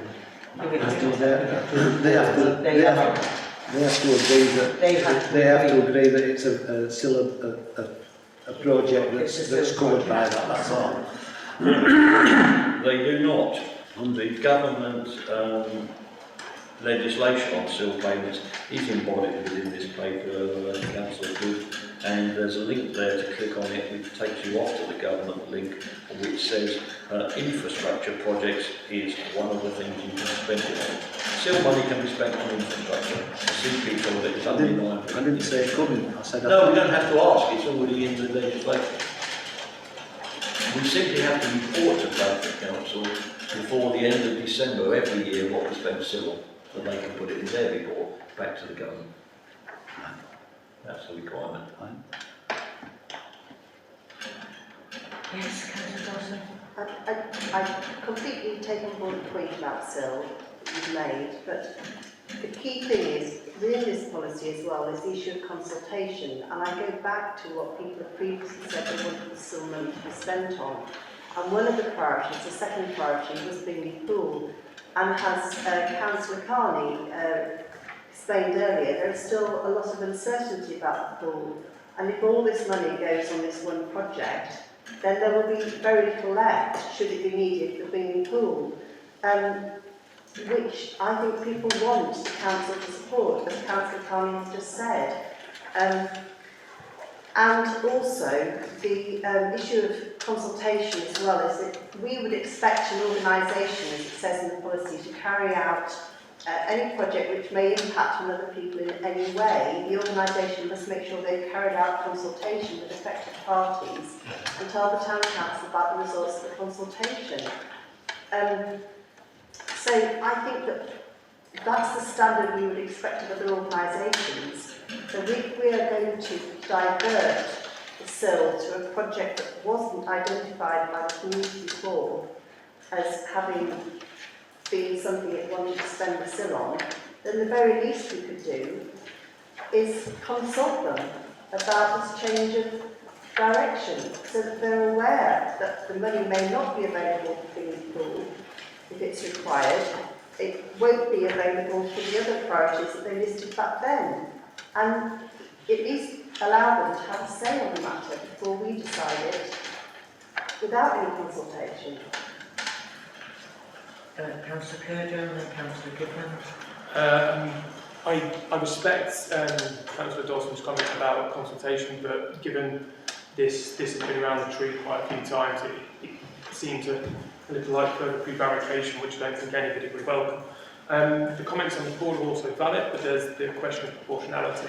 On the October the 26th meeting, and I don't know if it's detailed in the minutes, but the gentleman who spoke about the pool talked about costings of somewhere between 1 and 4 million, something in that order, to make it functional, not to make it better than it was, just to make it serviceable as now.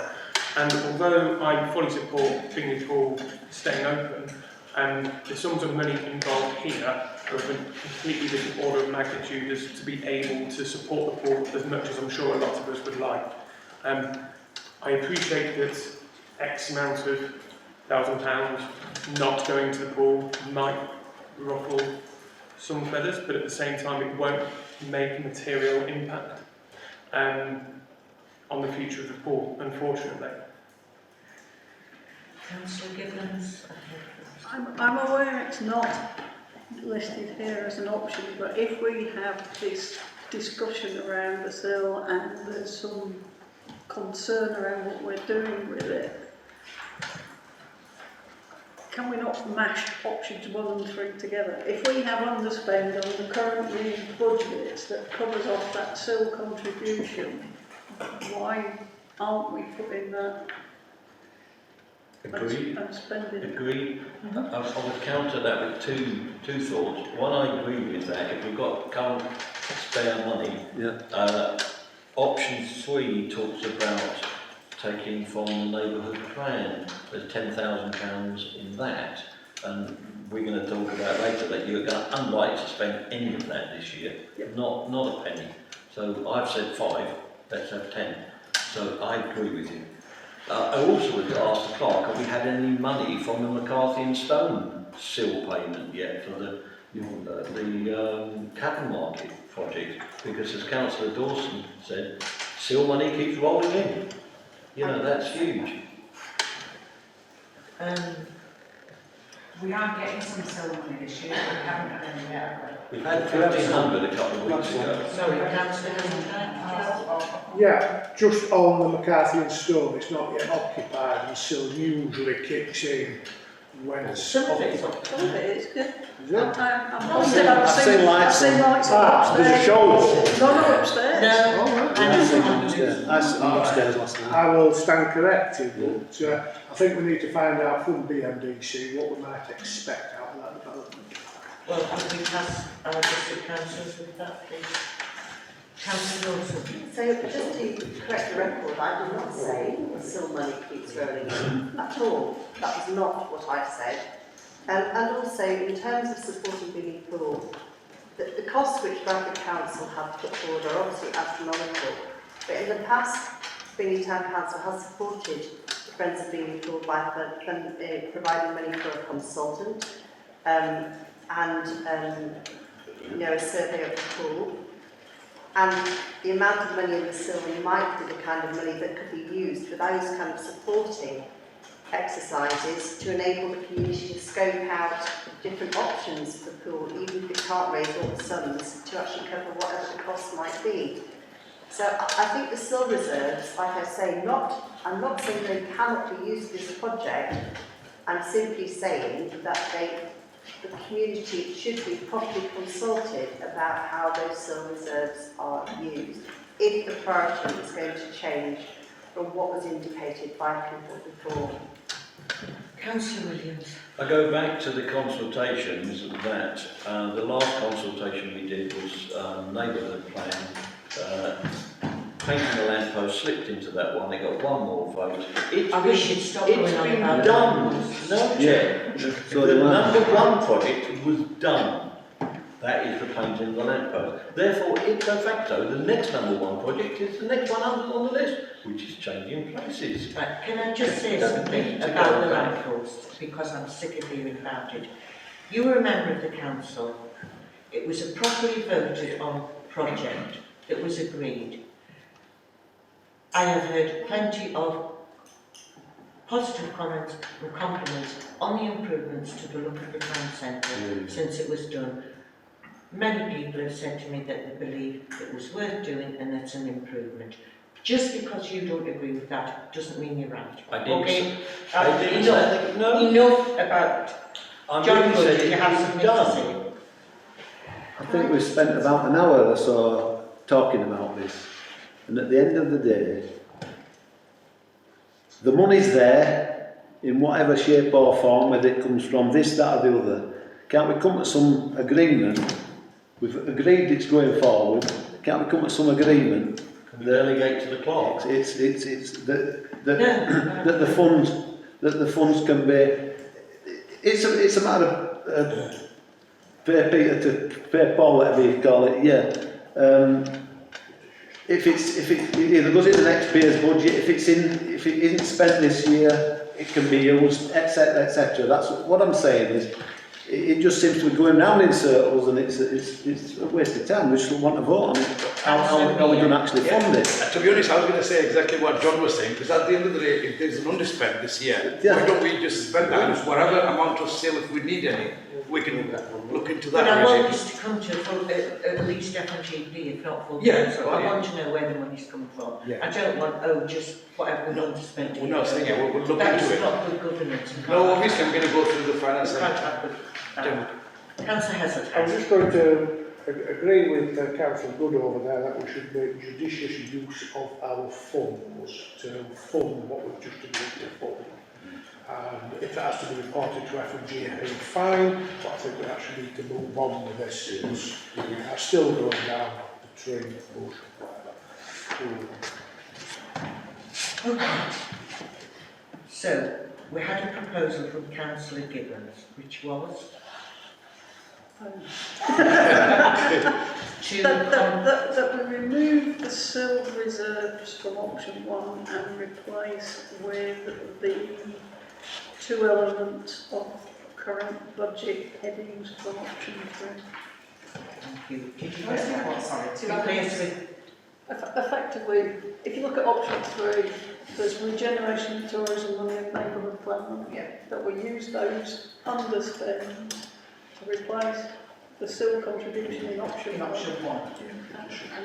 and then we... Can I ask the clerk a question before we move on that, please, Chair? Yes, of Which course. is, if we vote on that successfully, clerk, will that then allow us to vote successfully on item 4, which is the council satisfied there has the necessary funds? So are you satisfied that there are the necessary funds to make up the SIL funding in excess budgets elsewhere? We do know that there's regeneration tourism, we do know that there's neighbourhood plan, there is, I think in September we had £97,000 unallocated up to the year end, but we're 3 months on from that now. Well, it was end of November was the latest budget that was sent out.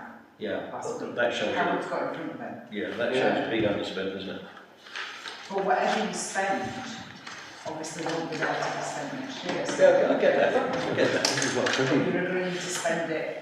The proposal is to not target the SIL money. Have we got 14,700 elsewhere in budget? I would suspect we have. Yeah. You could use some of it, but not all of it. Still as a last resort. Yeah, I agree. There's other budgets with still as a last resort. I think sums up what Philip did about to process. And delegate that to the F&GP. Oh, yeah, probably. You can't delegate the agreement of the budget to delegate. No. That's full council, isn't it? That'd be This is really- Not the agreement of the budget, it's the agreement of which budget lines are targeted. But it'd be effectively agreed in the Via- budget in January, won't it? Yes. Okay. Okay, So I wouldn't want a technicality to stop us advising the preferred contractor and getting together and doing the details so that we're in a position to move. okay, so that was the proposal from councillor Gibbon.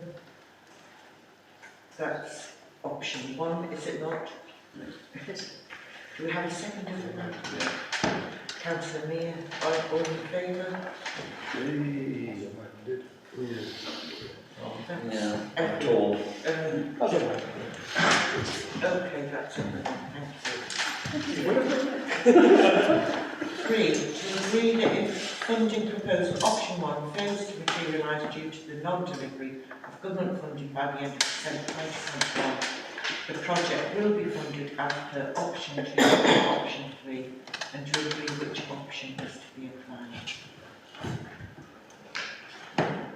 That effectively gets modified to bring back in seal funding because the budgets have already been weighted under option 1 and left seal funding alone. So if we can revise option 3 in the case which is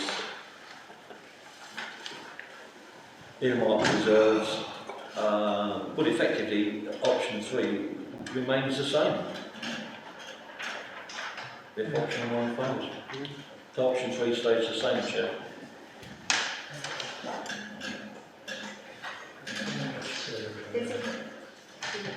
It's pretty much so simple to say if option 1 fails, blah, blah, and the FEGP has to come back with some alternatives. Yes. So Katie, you want to propose I'll that? propose that. Seconder? You second the motion, thank you. Okay, all in favour of that? Now everybody knows the motion. Sorry. I stopped here, sorry. Sorry. The proposal was that if we had to go to option 3, it would have, that F&GP would be requested to find the alternative sources. Have I got that right, Rod? So it's to agree that if the funding proposal option 1, which we've just amended, fails to materialise due to the non-delivery of government funding by the end of December 2021, the Finance and General Purposes Committee is to come back with alternative solutions. Thank you. Did you get that? Would you like to say that again? Well, it's like the last bit. So- Did you hear that, Lewis? Fails to, by the end of December 2021, the Finance and General Purposes Committee is to come back to full council with alternative solutions. Thank you. That was proposed by Councillor Dawson, seconded by Councillor Winard. All in favour? That's everyone. Can I ask Steve, did you put the sound back on? I did. Yes, thank you. Okay. 4, to resolve that in accordance with Financial Regulation 4.6, the Council has satisfied itself that it has the necessary funds available. Can I make a proposal, Chair, that we put that to the F&GP report back? Because you can't say it now because the F&GP hasn't done. So just move the whole thing to when the F&GP report back. Then the council will be assured that we've met that. So you want to put number 4? Yeah, put it on the agenda tonight and put it on the F&GP report. So right, so you propose that we withdraw number 4 and that goes to the F&GP. Yeah. Do we need to vote on that? Last clock. Yes. Yes. So you're proposing it. Has it been seconded? Second, Councillor Heseltine, all in favour? That is everyone, thank you. Number 5, to resolve to enter into a contract with the preferred contractor for the supply of the CP toilet. To Chair, presumably we can't do that if we haven't just assured ourselves that we've got enough money to do it. Exactly. No, you can't do that, I know. We can't do You can't do that. Same thing with number 5 then. Yeah. Are there any others, 6 or 7? 6, I think we should modify to say to resolve the delegation to the clerk of the detail necessary to arrive at a position where we'll do the contract ready. Okay, do you want to repeat that for you? Head To resolve the delegation to the clerk to resolve the details necessary to arrive at a position where we are ready to sign said contract. Okay. So, 5. We have a proposal for 5. Councillor Heseltine. We have a No, we second. pulled 5, Chair. So we didn't vote on it, did we? Oh, I see. Sorry? We need to vote on pulling it. No, we didn't. That's what I'm saying. So, propose that we pull it, Councillor Heseltine, seconded Councillor Williams, all in favour. That is everyone. 6 has been amended, proposed by Councillor Williams. Do we have a seconder? Councillor Malik, thank you. All in favour? That's everyone, thank you. 7. To resolve to hold all of the discretionary funded projects that may be placed before the council until either the outcome of the government function is known or until the government council determine that anticipated funding will not be forthcoming within a time frame that will be considered reasonable and the council do not thereby incur additional costs resulting from pricing increase from a preferred contractor due to our delay. Councillor Dawes. Well, I think that has to be pulled as well, doesn't it? I totally agree. I insist that it has to be there because we've just agreed that the FNGP is going to go and look at all the budgets and discretionary funding to find out what's available, and therefore we don't want this council voting to spend discretionary funding and pulling the rug out from underneath the feet of the CP toilet programme while we're still debating where the money is. I agree with Councillor Williams. I think it sits quite nicely with the Gibbons amendment from earlier on, that it sort of facilitates the FNGP to source that money and from named entities, if you like. I think it sits quite nicely with that. Councillor Dawson and Councillor Gibbons. So I was going to say that you can't delegate the budget and working out funding to FNGP. You've already said it can't hold any funding on discretionary projects. So it's surely up to the FNGP to determine what's affordable, come up with a proposal, what might be available for discretionary projects, and bring that back to the council, rather than the council preempting that there will be no funding for discretionary projects. Councillor Gibbons.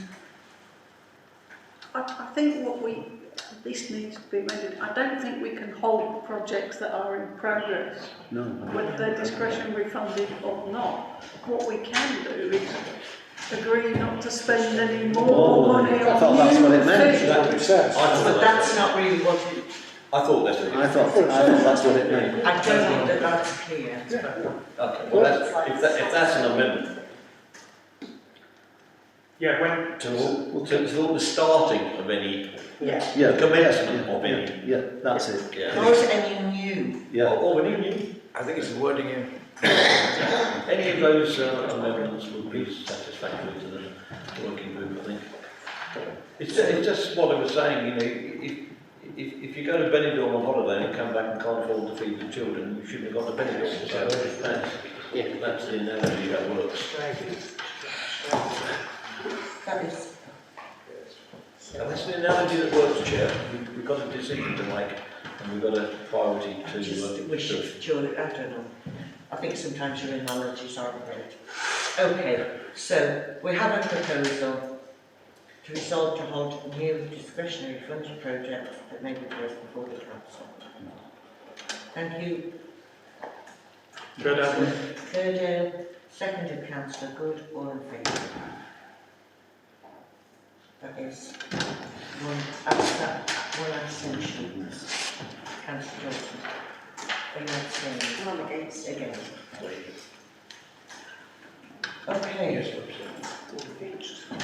well, I think Robert's against that. Oh, sorry, were you abstaining? Against. Well, you were against, sorry, 2 against, so, oh, but I missed that, you need to wait 5. Okay. 21, 22, 171, sports bottle policy, changing places to remove. Because this got kind of what you just voted. Well, to receive and approve the risk and resource assessment, the addition of a sports bottle filler to the exterior walls of the changing places to remove. We just So voted this- against the discretionary project, so we Yeah, can't I do it. fully realise that Councillor Dawson would jump in on that one, but this to me It's is on not next year's minor. budget, isn't it? This, sorry? Isn't that? Yeah, It's going on next year's budget, this, isn't it? what I'm saying, that, hear the argument first. I'm not against it, I'm just saying, No, this is. Point of order, can I just suggest, we're coming up to 9 o'clock, there are some issues on this, could we maybe prioritise the issues that have to be dealt with in order on this Let's move this one to, agenda. let's And- move this and one to the F&GP then. And I would suggest that a sports filler bottle is not a priority. Councillor Williams, it's your motion.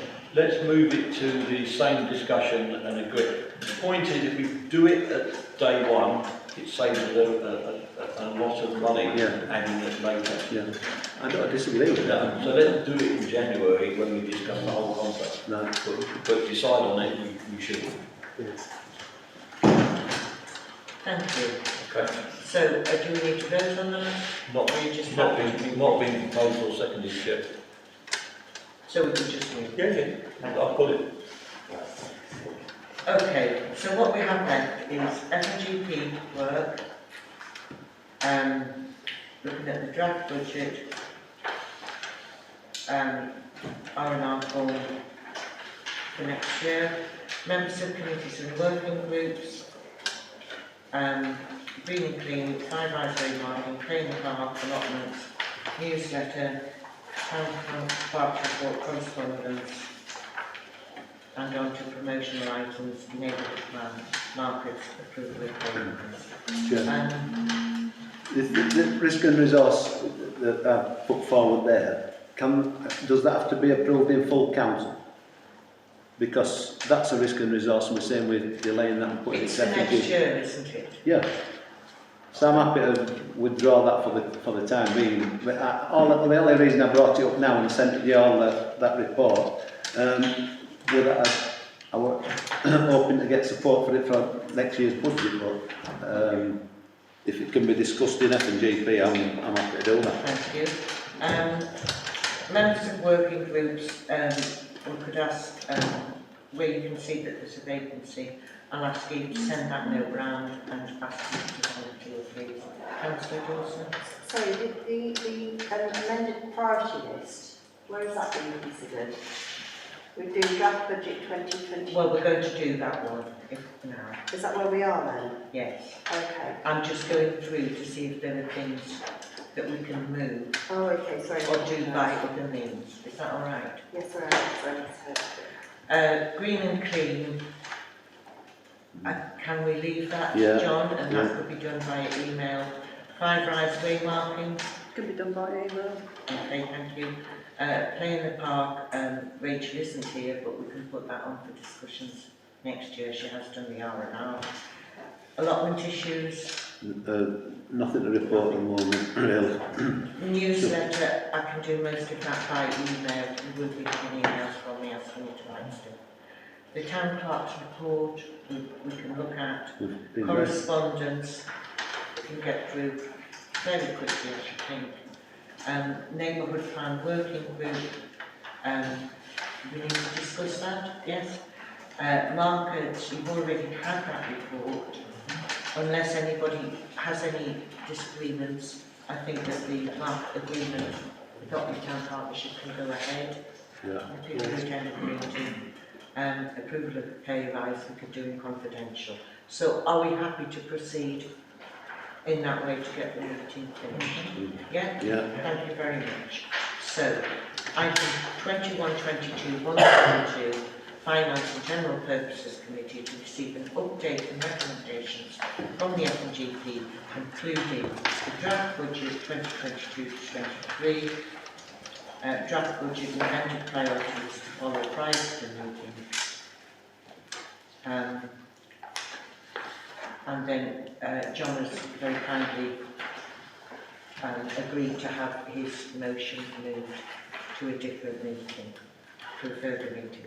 So, any comments on the draft budget? Only the obvious one, Chair, that the 30,000 and the 50,000 for CP toilets won't exist because of the votes we've just taken. So the two options that the clerk put out have those sums of money in changing places of adding to the precept next year. But the clerk made a point that moving money does affect the budget, but it just doesn't affect it in that way. Councillor Good.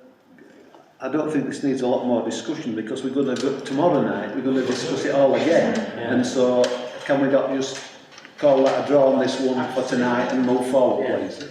Councillor Dawson. I just wanted to say though that the neighbourhood plan completion needs to have a higher priority than that. You know, it's an undertaking, we set off and we do it. And it needs to be above, I would say most of those priorities. It needs to be brought to conclusion because of the implications for Bingley. I mean, they're huge and so wide-ranging, and the financial implications as well. I think what's happened is the pandemic is helping, but the lack of a consultant has helped things up. But we are, and Philippa will speak to that later, in the process of engaging another consultant, which hopefully will move things on. Yeah? No, I'm not disputing that. I absolutely understand why, but I just think that priority list, that it should be a lot higher up. Okay. It's more important. I know the play in the park events are really important. Enabling town completion is more important than playing the park events, and I would even, some other things as well. So we can discuss this in FNGP. Yeah. I think it would be actually an activity. And I agree. So we will complete discussion on the draft budget at FNGP tomorrow, and no doubt it will be brought back to in January. So, 21, 22, 173. Sorry, John. Need a proposed amendment standing, Yes. Yes, please. standing orders. Go on. Thank you, John. Would you like to do that? We've reached 9 o'clock. If we want to carry on at 9 o'clock, thank you. Proposed by John, seconded by Councillor Williams. All in favour? Is your hand up, Robert? Yes. All in favour? Thank you. Thank you. Yes. So we may carry on with the meeting. So, from 172A, the draft budget will be considered in the light of tonight's discussions and the priority list looked at again tomorrow at FNGP, and will be considered further before the 18th of January when we have to set our list. 173, we've agreed that an email will go around asking for volunteers for the various committees. Green and Clean we will leave for the moment. 5 Ryan's Way marking, political email, play in the park. We've got the risk and resource assessment. We'll ask Rachel to speak to that at the next meeting. The newsletter I will do by email. Town Clerk's report. Anybody any questions for Eve on the Town Clerk's report? Any questions? All happy with it? Yeah. Can I just say, on that note, we did Eve's 6 months appraisal today, Jeff and I, and I'm sure you will agree that we are very, very happy with Eve's work in the last 6 months, part-time and then full-time.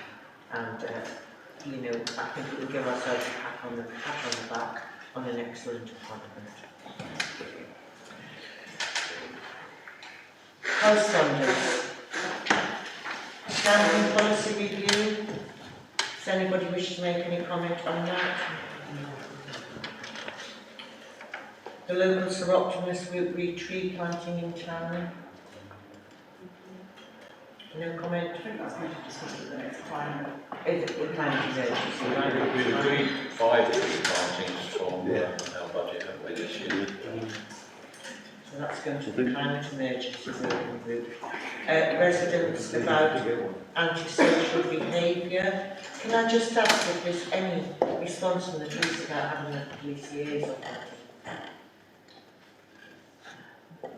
No, she did come back and sent out another email, but now I'm responsible. That needs to be changed. Can I add something there, Chair? Because I'm in contact with Ian Smithson of the Arts Centre, he took it upon himself to email me yesterday and said, well, they aware of the graffiti on the back end of the Buttercross. I don't know whether anyone's seen that. It's white paint on the side facing Market Tavern.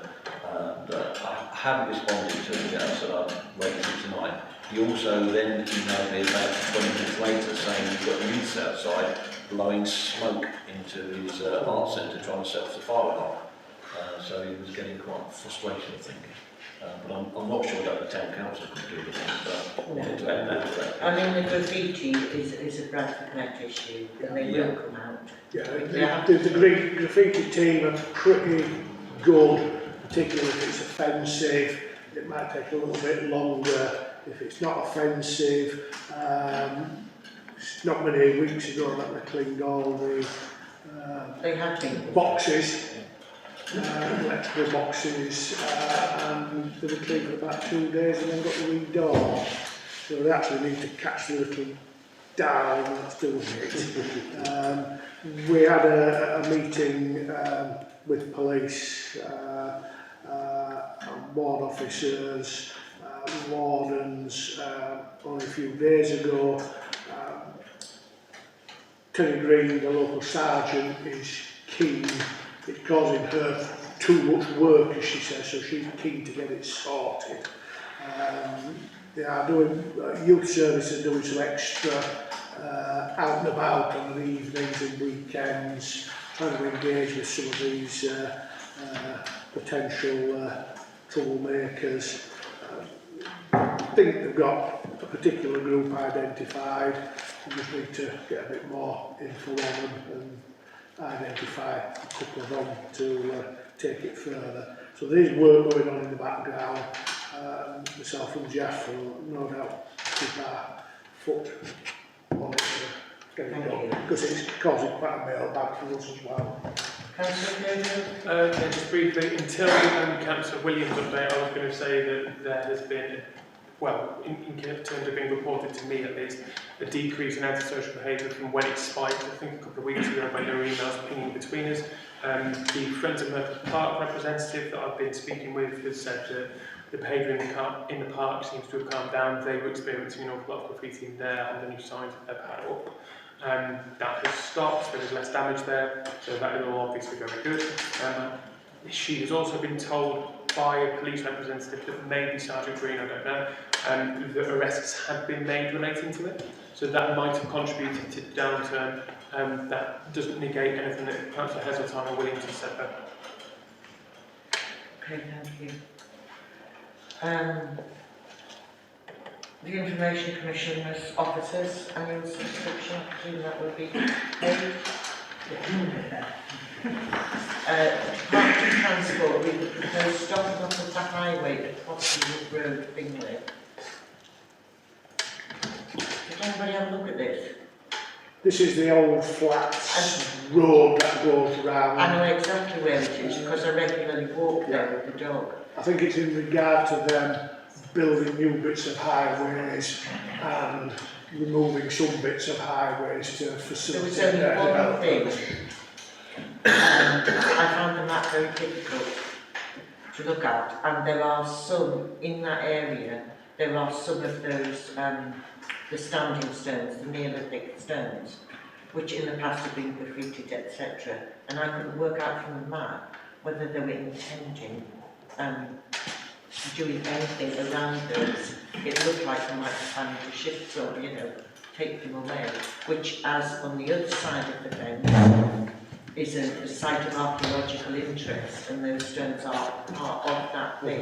We've got planning permission to build it as Yes. of a couple of days ago, so yeah, we'll just have to make sure that things are stopped and they don't get damaged. Exactly. Well, they should be left in place, they shouldn't be moved. Well, we've got planning permission now, so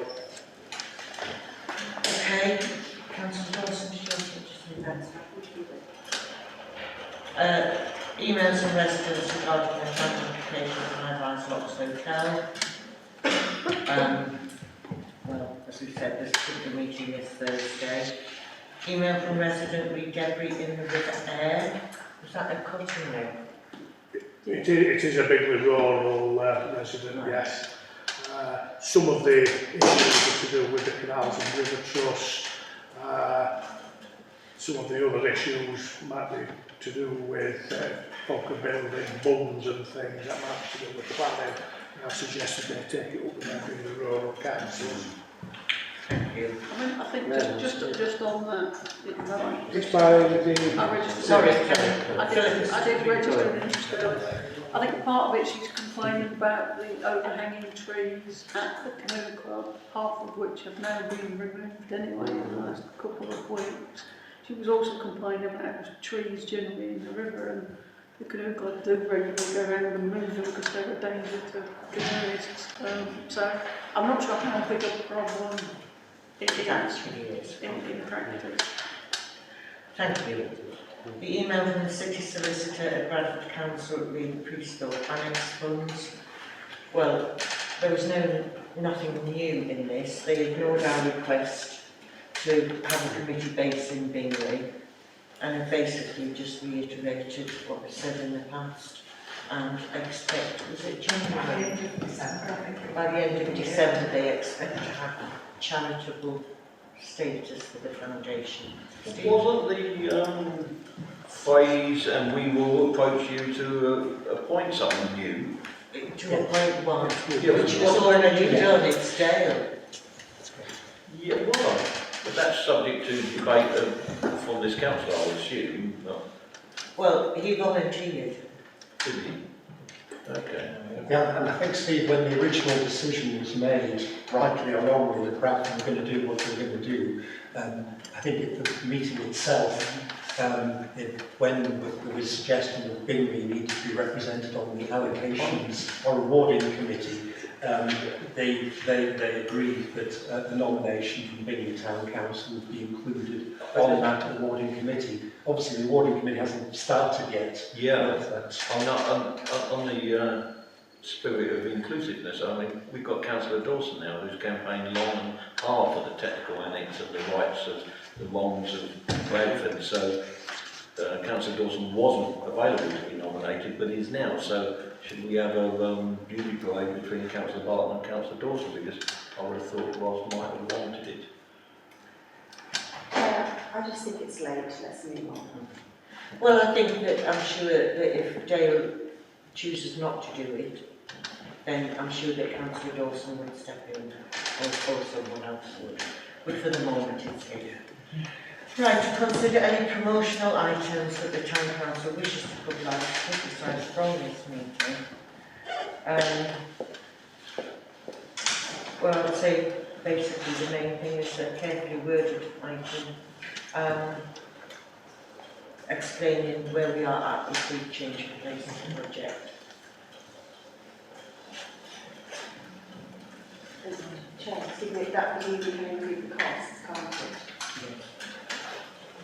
Yes, they've been agreed. So I missed that. Maybe it's me. The costs can be included. Yes, Yes, absolutely. okay. So that would be. Just a question on that while there's a brief silence. Surely we need to inform the contractor before we disclose the cost, because would that not indicate our decision before we've alerted? We have made a decision. Yes, but the contractor might not be aware. Well, the fact is that it's Ruth Thompson who does the press release after this. Yes. And she doesn't work Thursdays. Okay. And she generally doesn't have time on a Friday. She doesn't work Monday, so this won't be till next Tuesday. Well, and the clerk will be on the case tomorrow. Yeah, the contractors will be contacted tomorrow. Yes. So, exclusion of the press and public, to resolve that members of the press and public be excluded, blah blah blah, under the provisions of the Public Bodies Act, this has to be given consideration. So, I'm sorry about this. I hope you've got somewhere warm to go. Thank you. Can I have a proposal for that, please? John, thank you. Philippa, thank you. Seconded. All in favour? Okay. We need to turn off You need to the... turn everything off, don't you? Yeah. 1 second then. Are we shutting down now, aren't we? Which tells you that was Disabled one there. Do we shut down until we need No,